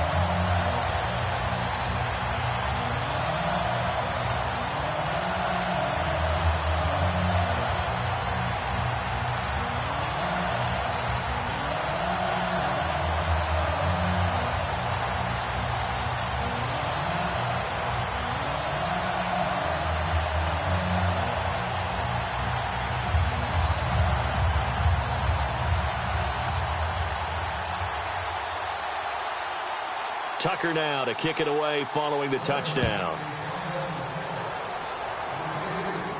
That's fielded in the end zone.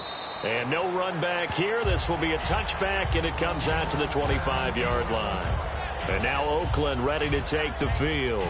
And down on the scoreboard, certainly needing to avoid what happened on the last drive, punting the football. Sense of urgency has to take over for them here. They know the score. They know the situation. And by the way, the punter no longer exists for their offense. That's how they have to treat this drive. They need points. Big time.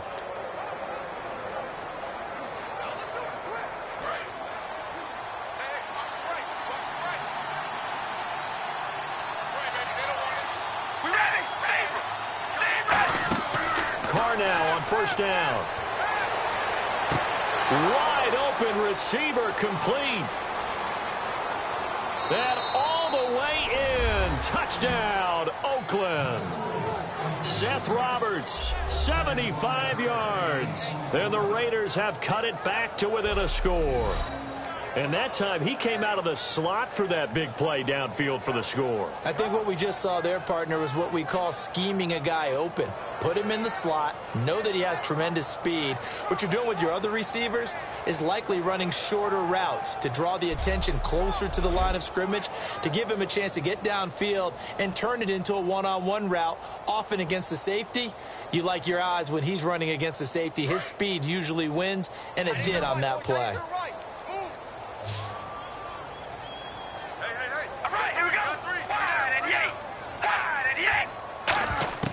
Carr will look to throw. And no escaping this time as he'll go down. They got him for a sack.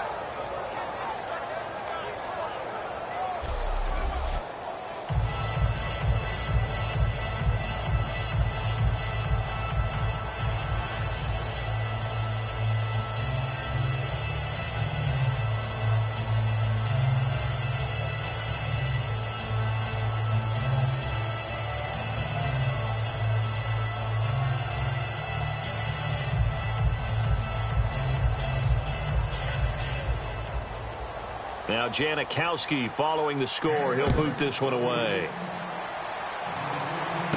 Now Hester will get a shot. And he'll take it up past the 25 to the 26-yard line. And now Baltimore gets set to take the field. And they'll just simply be looking to build off the confidence of the last time out where they scored a touchdown. And confidence is powerful, isn't it? When you've scored once, you feel like you can go back out there and get it done again. Doesn't matter what the defense throws at them.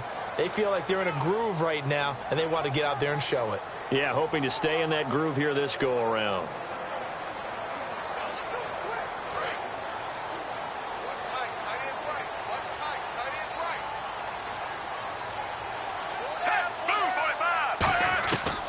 First down, Flacco.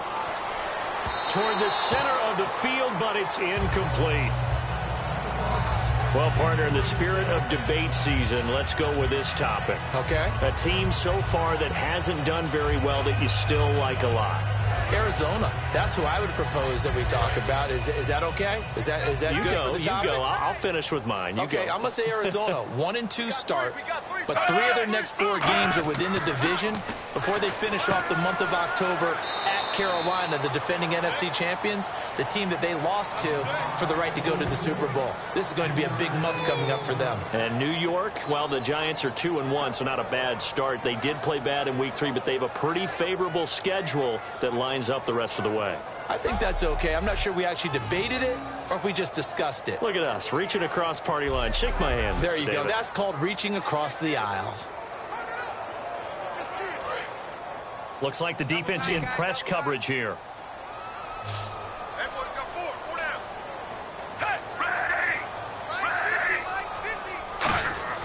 Flacco looks to throw. And he'll be grabbed from behind and slung down like a rag doll. Jihad Ward in there to pick up his 2nd sack now of the afternoon. And that's the 2nd sack of the game, but this player, disruptive in all phases, whether he's going upfield, coming underneath, you name it. He's a big-time guy you have to block.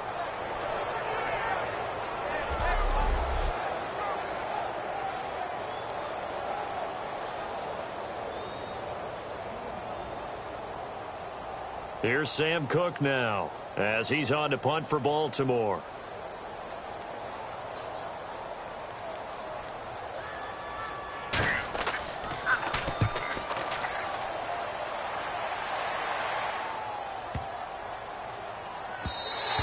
Yeah, he was looking for the checkup bounce, didn't get it. That scoots all the way into the end zone now for a touchback. And now here come the Raiders.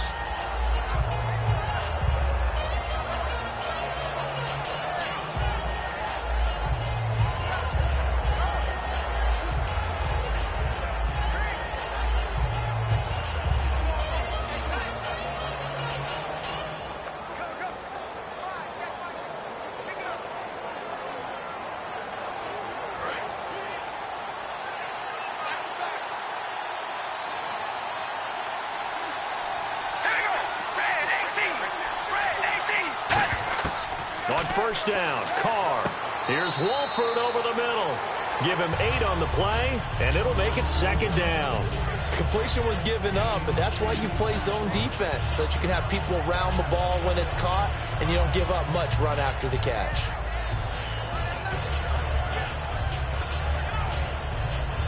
And some options here for the offense on 2nd and 2.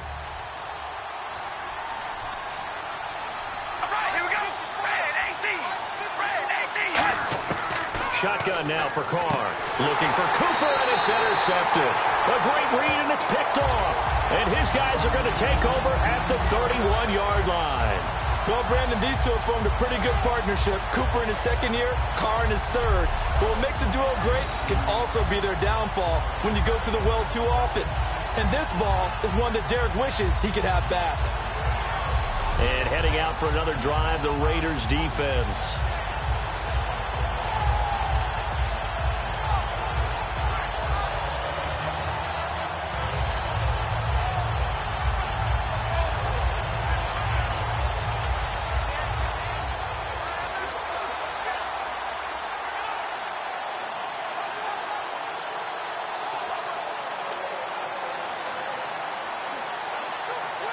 And a great spot to start this drive from here.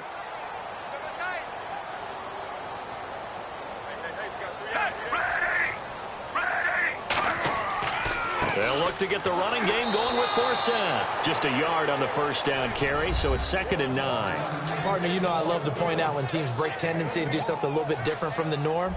But when you run the ball in the first play of the drive, that's not a tendency breaker at all. That's just trying to establish yourself as you move forward.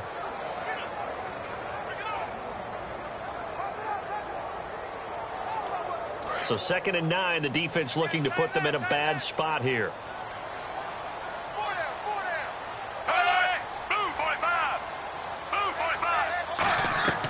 Play action, Flacco. And hauled in by Pitta. And he's brought down. 12 yards there as they move the chains. So much goes into a successful play, doesn't it? How about that play action there? Freezing the defense just enough. Bring the tight end free downfield for the completion. And the next snap coming inside the red zone here.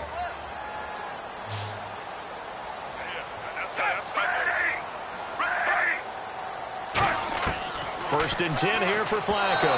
And that's off the mark, incomplete.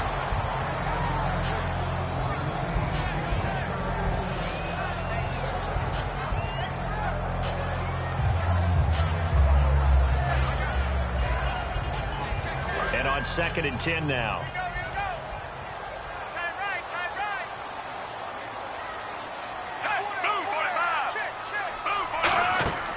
Off the draw from Flacco, it's Forsett. And able to push his way forward here for a good little gain. Give him 5 on the carry there, and it'll set up a 3rd down. And there's a run to be happy with. Good, solid yardage. They'll take that anytime you hand the ball to a back. And on the outside, they're playing press coverage. 3rd and 5, so they bring in an extra defensive back. An expecting pass. 3rd down, Flacco from the gun. And probably the wise decision there. No one open, he just throws it away. And that keeps the field goal on the table as it's 4th down. I'm not sure we could spot any tendency here on this 3rd down. They could have run it or passed it. Either one was available. They chose to try and get it through the air, but they were unsuccessful.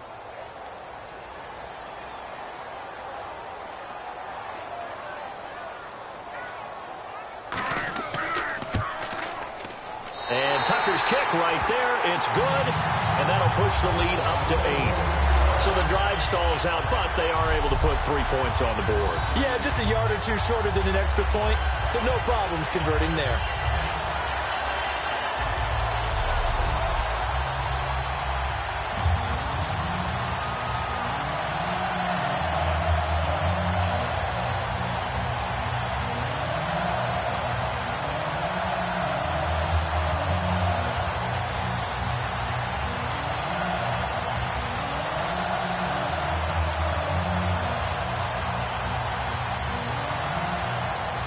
Tucker now following the made field goal, set to kick it away. This will be fielded on the back line of the end zone. And he'll very wisely take a knee here as they'll bring this one out to the 25 on the touchback. And now Oakland ready to take the field. And following the interception, we'll see what they can put together on this drive. I can hear my old college coach right now. He always used to tell us before every game, the team making the fewest mistakes will win. What they're hoping is that last mistake is their only one of the game. Coaches, that's all they talk about, turnovers, right? Minimizing those and maximizing opportunities.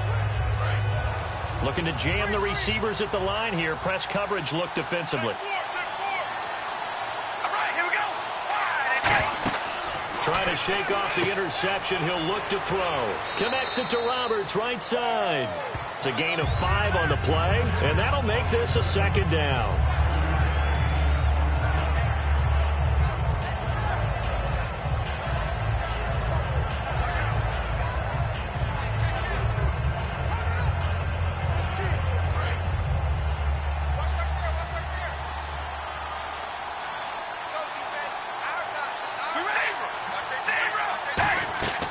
They'll run it now out of the gun. And they take him down, losing yardage back at the 27. So he loses 3 yards there. Now third down. And yet again, this run game just continues to be completely shut off. Completely stymied. I mean, they're trying to get some consistency, trying to find places to roam. They just haven't been there throughout this game.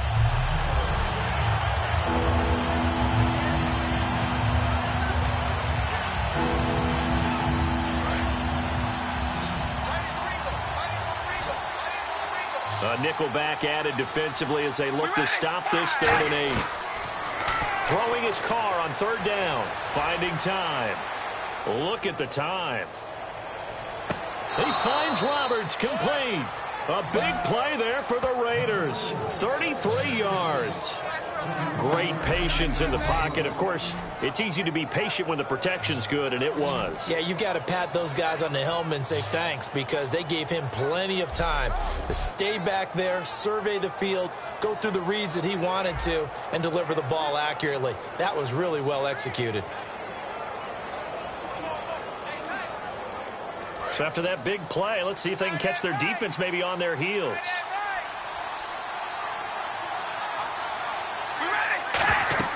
They'll run it now out of the gun. And he's going to fight his way forward here for a modest gain.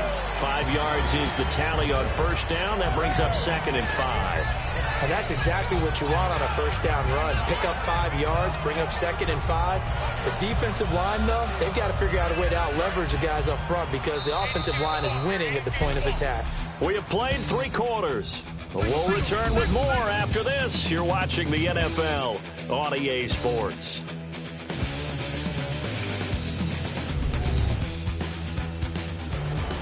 Back now in Baltimore. It's Raider football here, but they're on the short side of the scoreboard right now as we begin the 4th.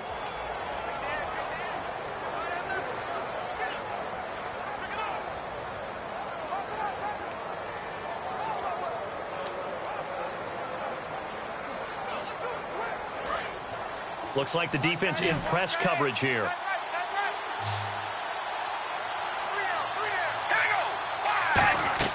On 2nd down, here's Carr. And he's just going to get rid of this thing. To no one here. He throws it away. And now it's 3rd.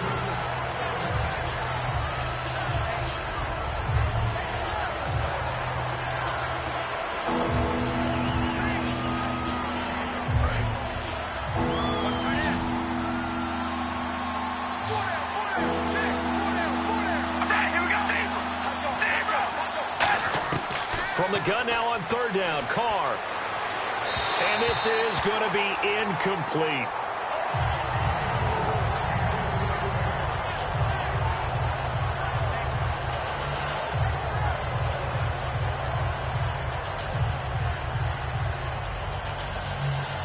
One score down. Here we go. They're going to go for it here on 4th down. Now here's a whistle as flags come in. And we'll check out the call. False start, offense.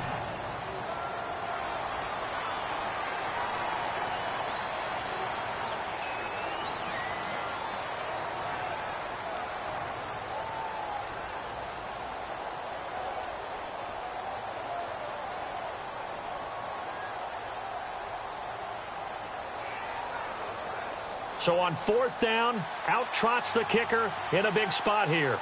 They'll spot it at the 47, so call it a 57-yard attempt. And that is no good. Oh, he missed it just wide of the upright, and this score will stay right where it is. Well, this winds up an empty possession. Everything looked okay. He just never got the ball on target.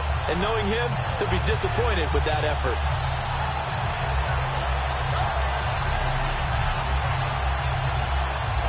The Raider defense now, here they are as they get ready to trot back onto the field. And they did well down near the goal line last time, forcing him to settle for a short field goal.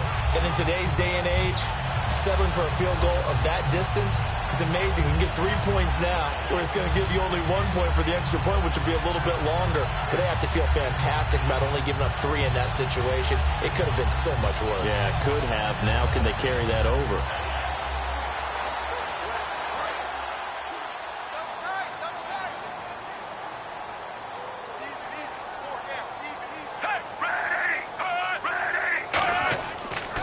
Here's Forsett. And running room scarce here. He's going to be stopped in his tracks at the line of scrimmage. Officially no gain on the play, and it's 2nd down. The 4th quarter here, they've got the lead. They want to keep it on the ground. That's what they're doing.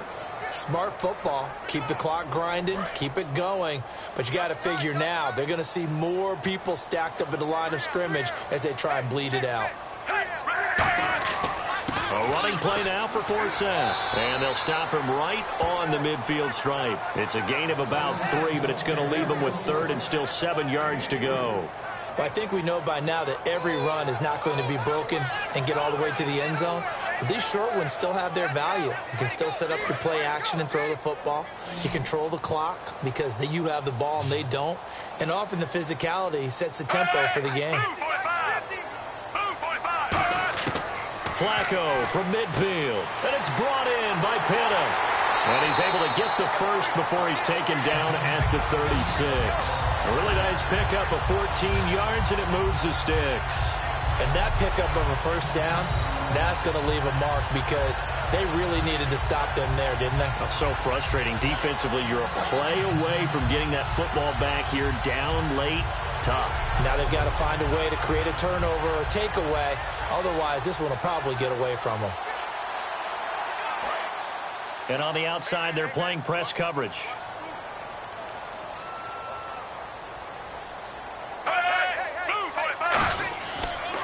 Now a handoff here to his running back. And he'll be taken down at the 34. Credit him with a 1-yard gain there to make it 2nd and 9. And in this situation with the lead 4th quarter, they're liking keeping the ball on the ground, I'm sure. That's just smart football, but you know the defense has to know it as well. They've got to stop them here. So now we're going to see that loading the box in a big way. 6, 7, 8, 9, whatever it's going to take, puts a little bit more pressure on your big offensive line. Flacco looks to throw. Oh, there's that man again. It's complete. 17 yards on the pickup there. The drive will continue. It's a first down. That's tough to play zone defense when they can just curl up right there in front of you. Yeah, absolutely. Well, we talk about finding the soft spot. Defensively, how do you make sure they don't find the soft spot like they did there? Tough to do because what they normally will do is run routes that'll pull you out of that spot that they want to get into. That's what we call not taking the cheese, right? Don't go for the mousetrap. But it's hard to do because when you see a guy cutting that in that direction, you tend to go towards him. And he is into the end zone for a Baltimore touchdown. Justin Forsett, his 2nd touchdown of the afternoon. And the Ravens will extend their lead. And he certainly played a pivotal role with those 2 TDs and why they're up on the scoreboard right now. Well, someone's all about winning, aren't they? Because he's not worried about the number. Sure, it's great to have 2 touchdowns. But the bottom line is what he's doing is contributing to their lead. He wants to continue to do so. And the lead is up to 15 now.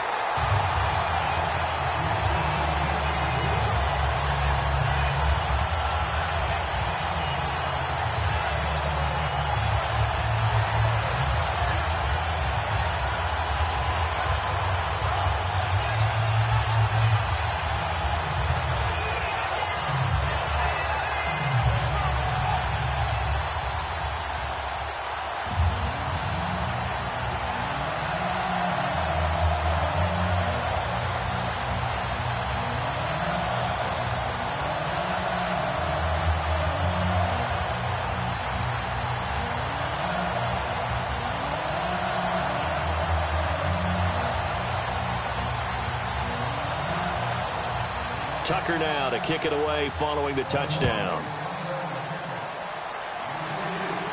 This is taken at the 3. And he'll take this across the 25, couple extra yards up to the 27-yard line.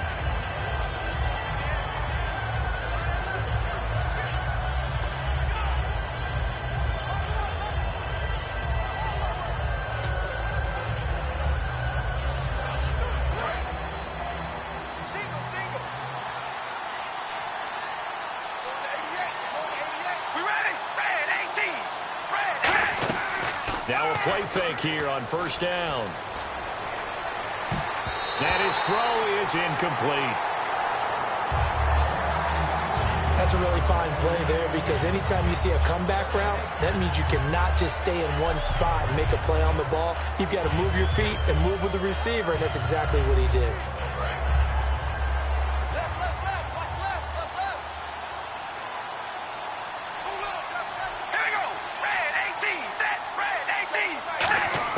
Carr again here on 2nd and 10.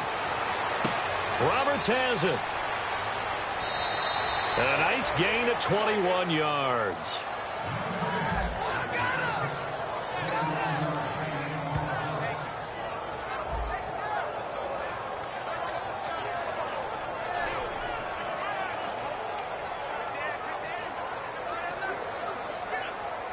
And the offense lining up 1st and 10.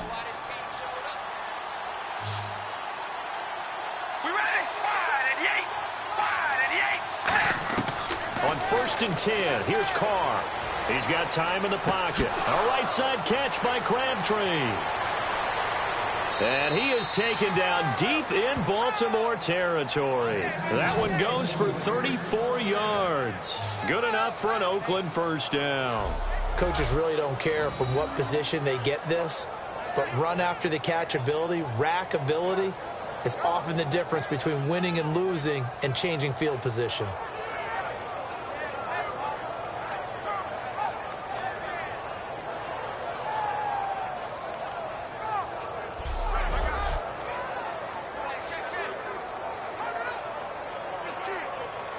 And now a first down following that long gain.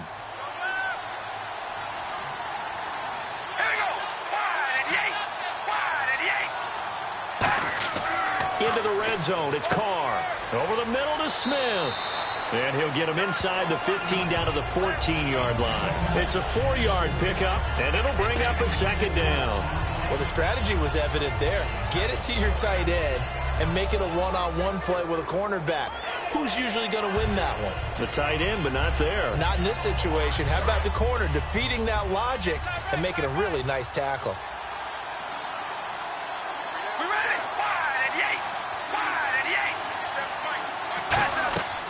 Carries piling up. It's Murray again. And he is going to lose yardage here. It's a loss of 4. Now 3rd down. When you put together a formula for winning defense, it's exactly what we're seeing in this game. Controlling the line of scrimmage, attacking, and changing everything so that now they're playing in the offense's backfield. They're playing an excellent game.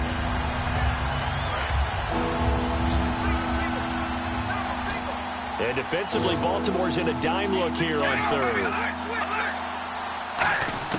Throwing his Carr on 3rd down. And hauled in here by Rivera. It'll be a gain of 6, and that'll bring up 4th down. Partner, I think that completion takes the definition of dink and dunk to a different level, doesn't it? It does, and the defense was right there, kind of played into their hands.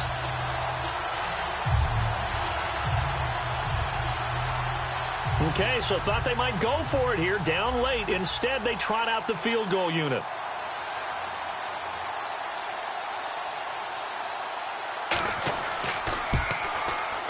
And the 38-year-old vet able to split the uprights. And high fives for that one as that drive ends in 3.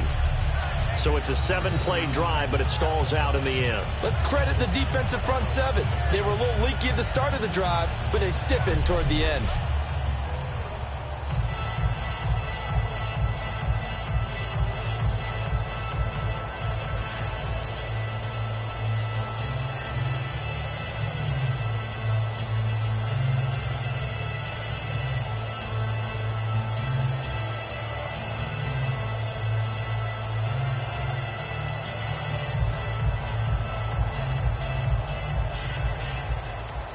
after the made field goal, here's Sebastian Janikowski to kick it away. This will be taken to the back of the end zone. And from back there, a wise move. He'll just sit on this one, and it'll come out to the 25. Now the Baltimore offense heading back out onto the field. That last drive, it was a good mix. Run, pass, defense on their toes. And what really helps out in a big way is when you're doing the run-pass mix and everything's working, that means that they're guessing wrong every time on defense. They think you're going to pass when you run and vice versa. I would continue that, and when they finally draw a beat on you, maybe you mix it up a little bit, a little play action and throw the ball. And will they maintain that balance? Time to find out. They look to throw on 1st and 10 with Flacco. And hauled in by Pitta. And they're able to get this one across the 35. They give him 13 yards there on the play and a fresh set of downs. He's played a great game. It continues right there, even with this lead. Confident to throw the pass and have the reception made. There's no doubt who the leader of their team is there? There's no doubt who they want to ride all the way to the finish. Because strategy would tell you, run the football, run the clock down. Instead, they're letting him throw it because they feel that confident in what he's getting done.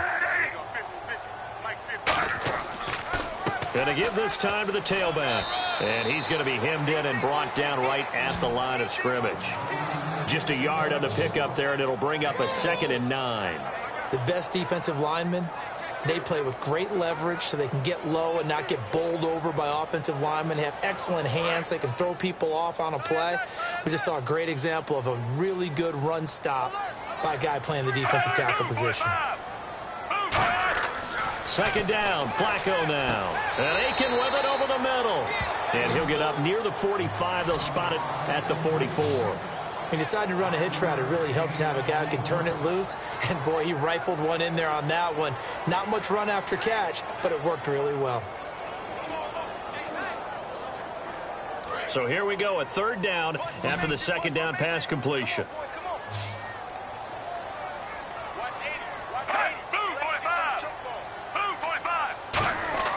Now Flacco.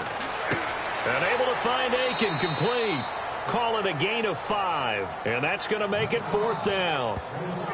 Whether you're playing West Coast offense or not, one of the maxims of the West Coast offense is you're either throwing a touchdown or a check down. In other words, look for the big shot, but be smart. And I think they did exactly that on that play. They didn't get the 1st down, but they're taking care of the ball well. Yeah, and being rightly cautious with that lead here in the 2nd half. This is away, but boy, headed straight for the sidelines. And this one will not be returnable as it sails out of bounds. The Raiders offense now making their way back out onto the field. And they had 3 points last time, but they didn't want 3 points because they were well within range of scoring a touchdown. We'll see if they can do better now. I'm with you on that one. Let's just go ahead and be frank about the whole thing. The only one happy about the 3-point kicker. Exactly. He put it through the post. That's going to help him in contract time. But that offense, they're thinking, let's get in the end zone this time. I don't know if that helped him in contract time. You could have kicked that one through. I don't know about that. Toe bash. I don't know about that. Toe bashed it. Super toe. All right, here we go. Red 18. On 1st down, Carr. Crabtree with it over the middle. And they'll take him down at the 31-yard line. 5 yards on the pickup, and it's a 2nd down. One thing I can say pretty safely, that route is not called if you don't have a guy who can throw the ball and put some mustard on it. Because if you're going to lollipop it in the middle of the field, bad things usually happen. It takes a strong-arm guy who can rifle it in there, and they were able to successfully complete that one. All right, here we go.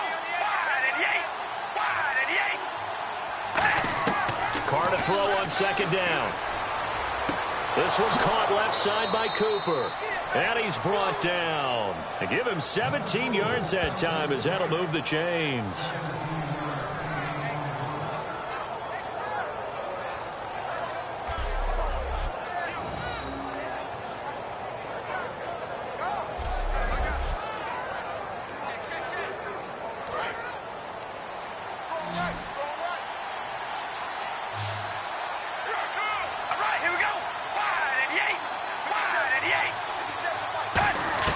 Carr now on 1st down.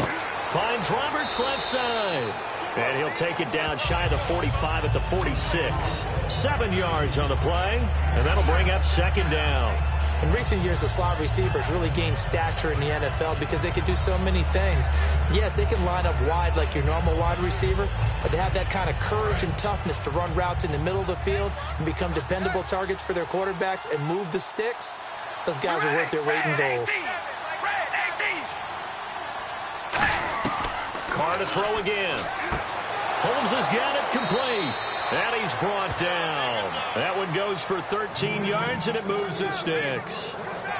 Well, that's what you're looking for when you want to throw the ball downfield. You want one of those guys who can play out on the perimeter, can play out wide, who can not only get open, but when they're covered, can uncover themselves downfield and create catches. So the offense has it 1st and 10.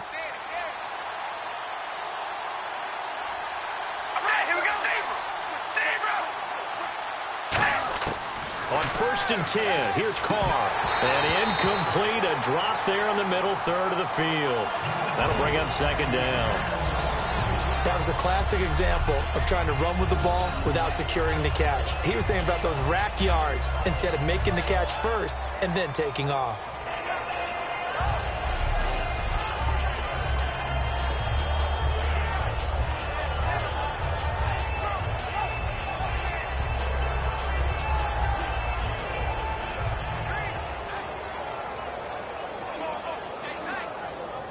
So the incomplete pass brings up second down.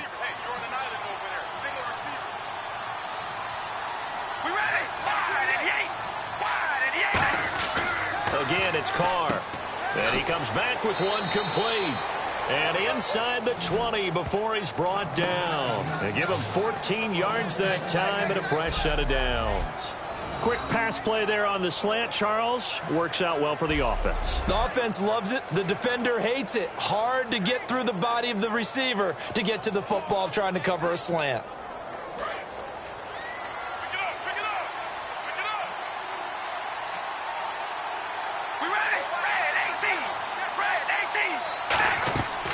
Now Carr going to give it to Murray on the draw play.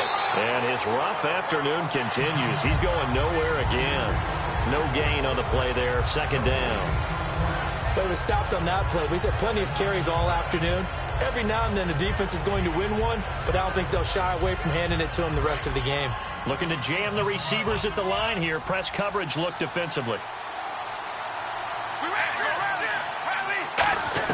Now Carr throwing on second down. Pass incomplete. Michael Crabtree, the intended receiver. And that's going to make it 3rd down and 10.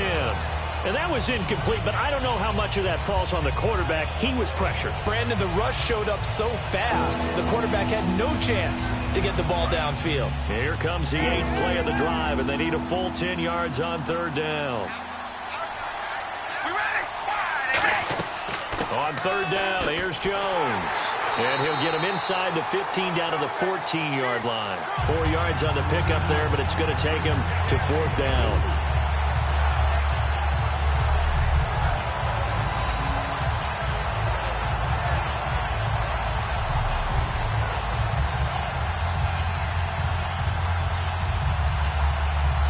And they're indeed going to go for it here on 4th down.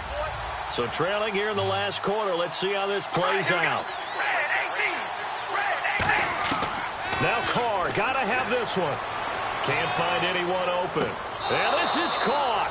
Touchdown, Raiders. Clive Walford from 13 yards out. And the Raiders are back within a score. That's almost just not right. You cover everybody, but those tight ends, they can be awfully reliable.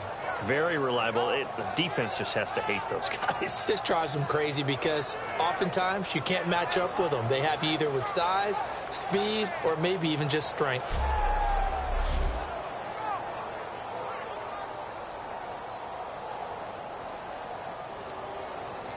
Sebastian Janikowski on for the PAT.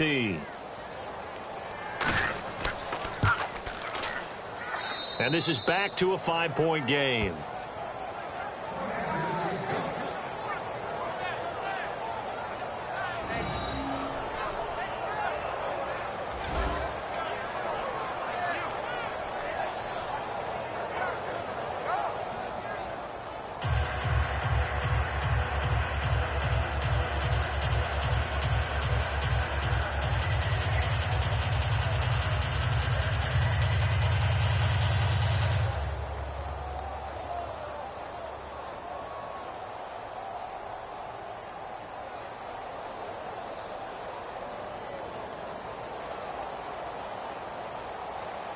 Now Janikowski following the score. He'll boot this one away. This is taken about 7 yards deep. And no run back here. This will be a touchback, and it comes out to the 25-yard line. A look now at the Oakland defense as they get ready. They'll be hoping to come up with that same type of effort they had last time when they forced the punt that led to a touchdown. And that type of effort just continues to carry over, because once you get it done once, you feel like you can do it again and again. It's no guarantee, but you got to like the confidence that they take back out into the field. Now, will they keep that confidence? Time to find out.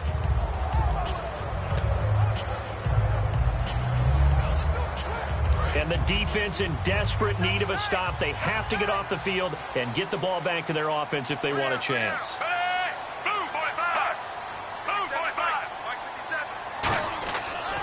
They'll give it to him right up the gut. And he powers his way up past the 30. It's a 6-yard pickup, and it gets him to 2nd and 4. Good, strong run against the 3-4 set. And that 3-4... you've got to have your guys up front eat up a lot of blocks. The guy playing over the center, the nose, he usually has to take on double teams. But when you're able to successfully move him, you're often able to get some yardage, and that's when linebackers have to clean up and make tackles. Play fake to force it. Now Flacco. He's got time. And he's got it. Got his man on the in route. Complete. It's a 10-yard pickup, and it moves the chains.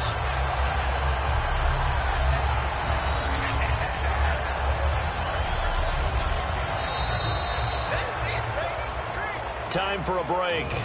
We're back to see what happens after this.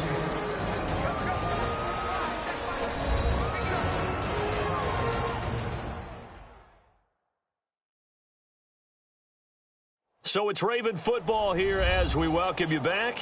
And let's see what they've come up with offensively after having time to talk it over.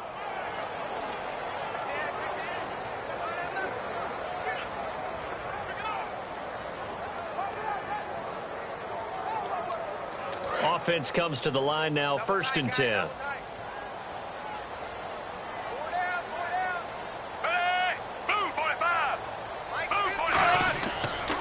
They'll give it to him right up the gut. And able to break. Now whistles, and the Raiders are going to signal for a timeout. Just a yard on the 1st down carry, so it's 2nd and 9.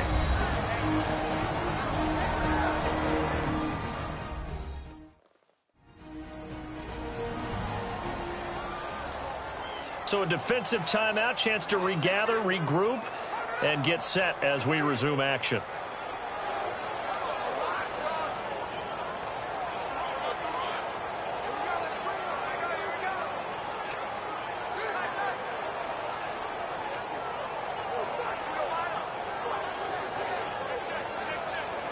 Second down following the run.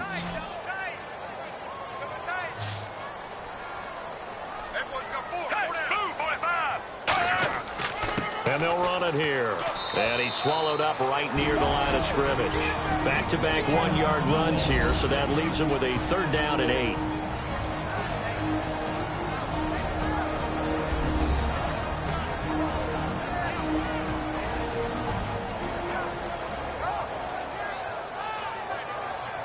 All right, so the timeout over, and all 11 men back out onto the field for the defense.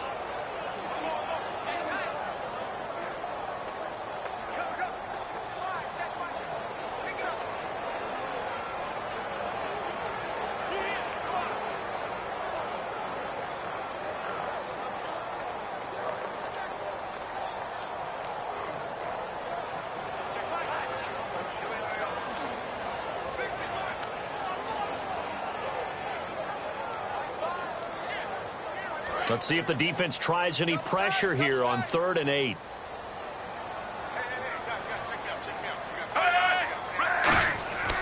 Now a carry here for Terrence West. And he gets it down to the 48, enough for the first. Give him 10 yards on that one, and that'll earn him a fresh set of downs.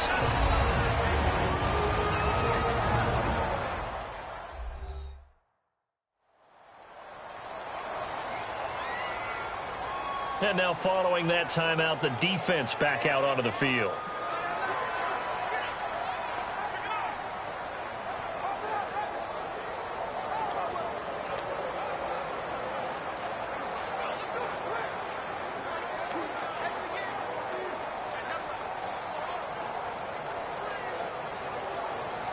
So it'll be first down here after the run.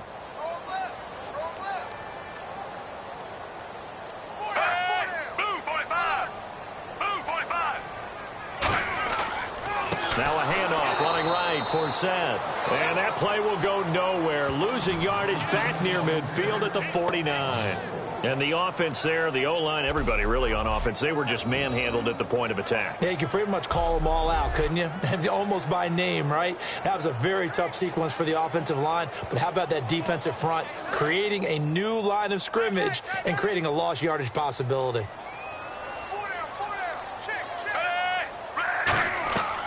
They stay on the ground. Forsett again. Call it no gain there, and now they're looking at a 3rd and 13. Well, that was better than the first go-around when he lost yardage, but still nothing there, and that sets up a 3rd and long. Tough spot here. Put it mildly. Sometimes I wonder if some of that old-school football should come back into play. You know what I would think here? Quick kick. Try and change field position. Help out your team. 7th play of this drive coming up, but a long way to go on 3rd down. Hey. Got three. Three down. To a knee goes Flacco, and that should be it. A loss of a yard, and it brings up 4th.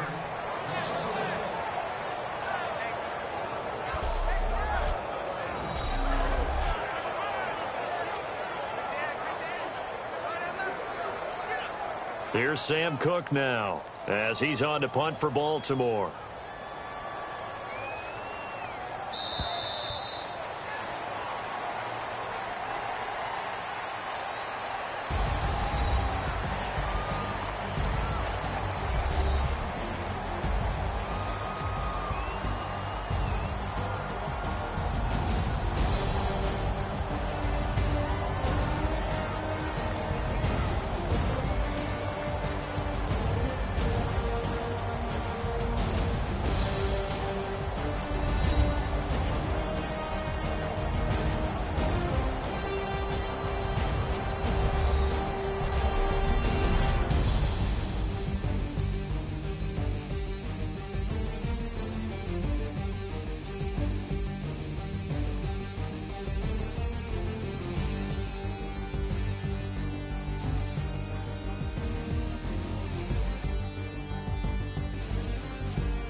So that'll just about do it for Charles Davis. I'm Brandon Gaudin. You've been watching the NFL on EA Sports. For more, log on to easports.com. The Ravens are victorious here as we say so long from Baltimore.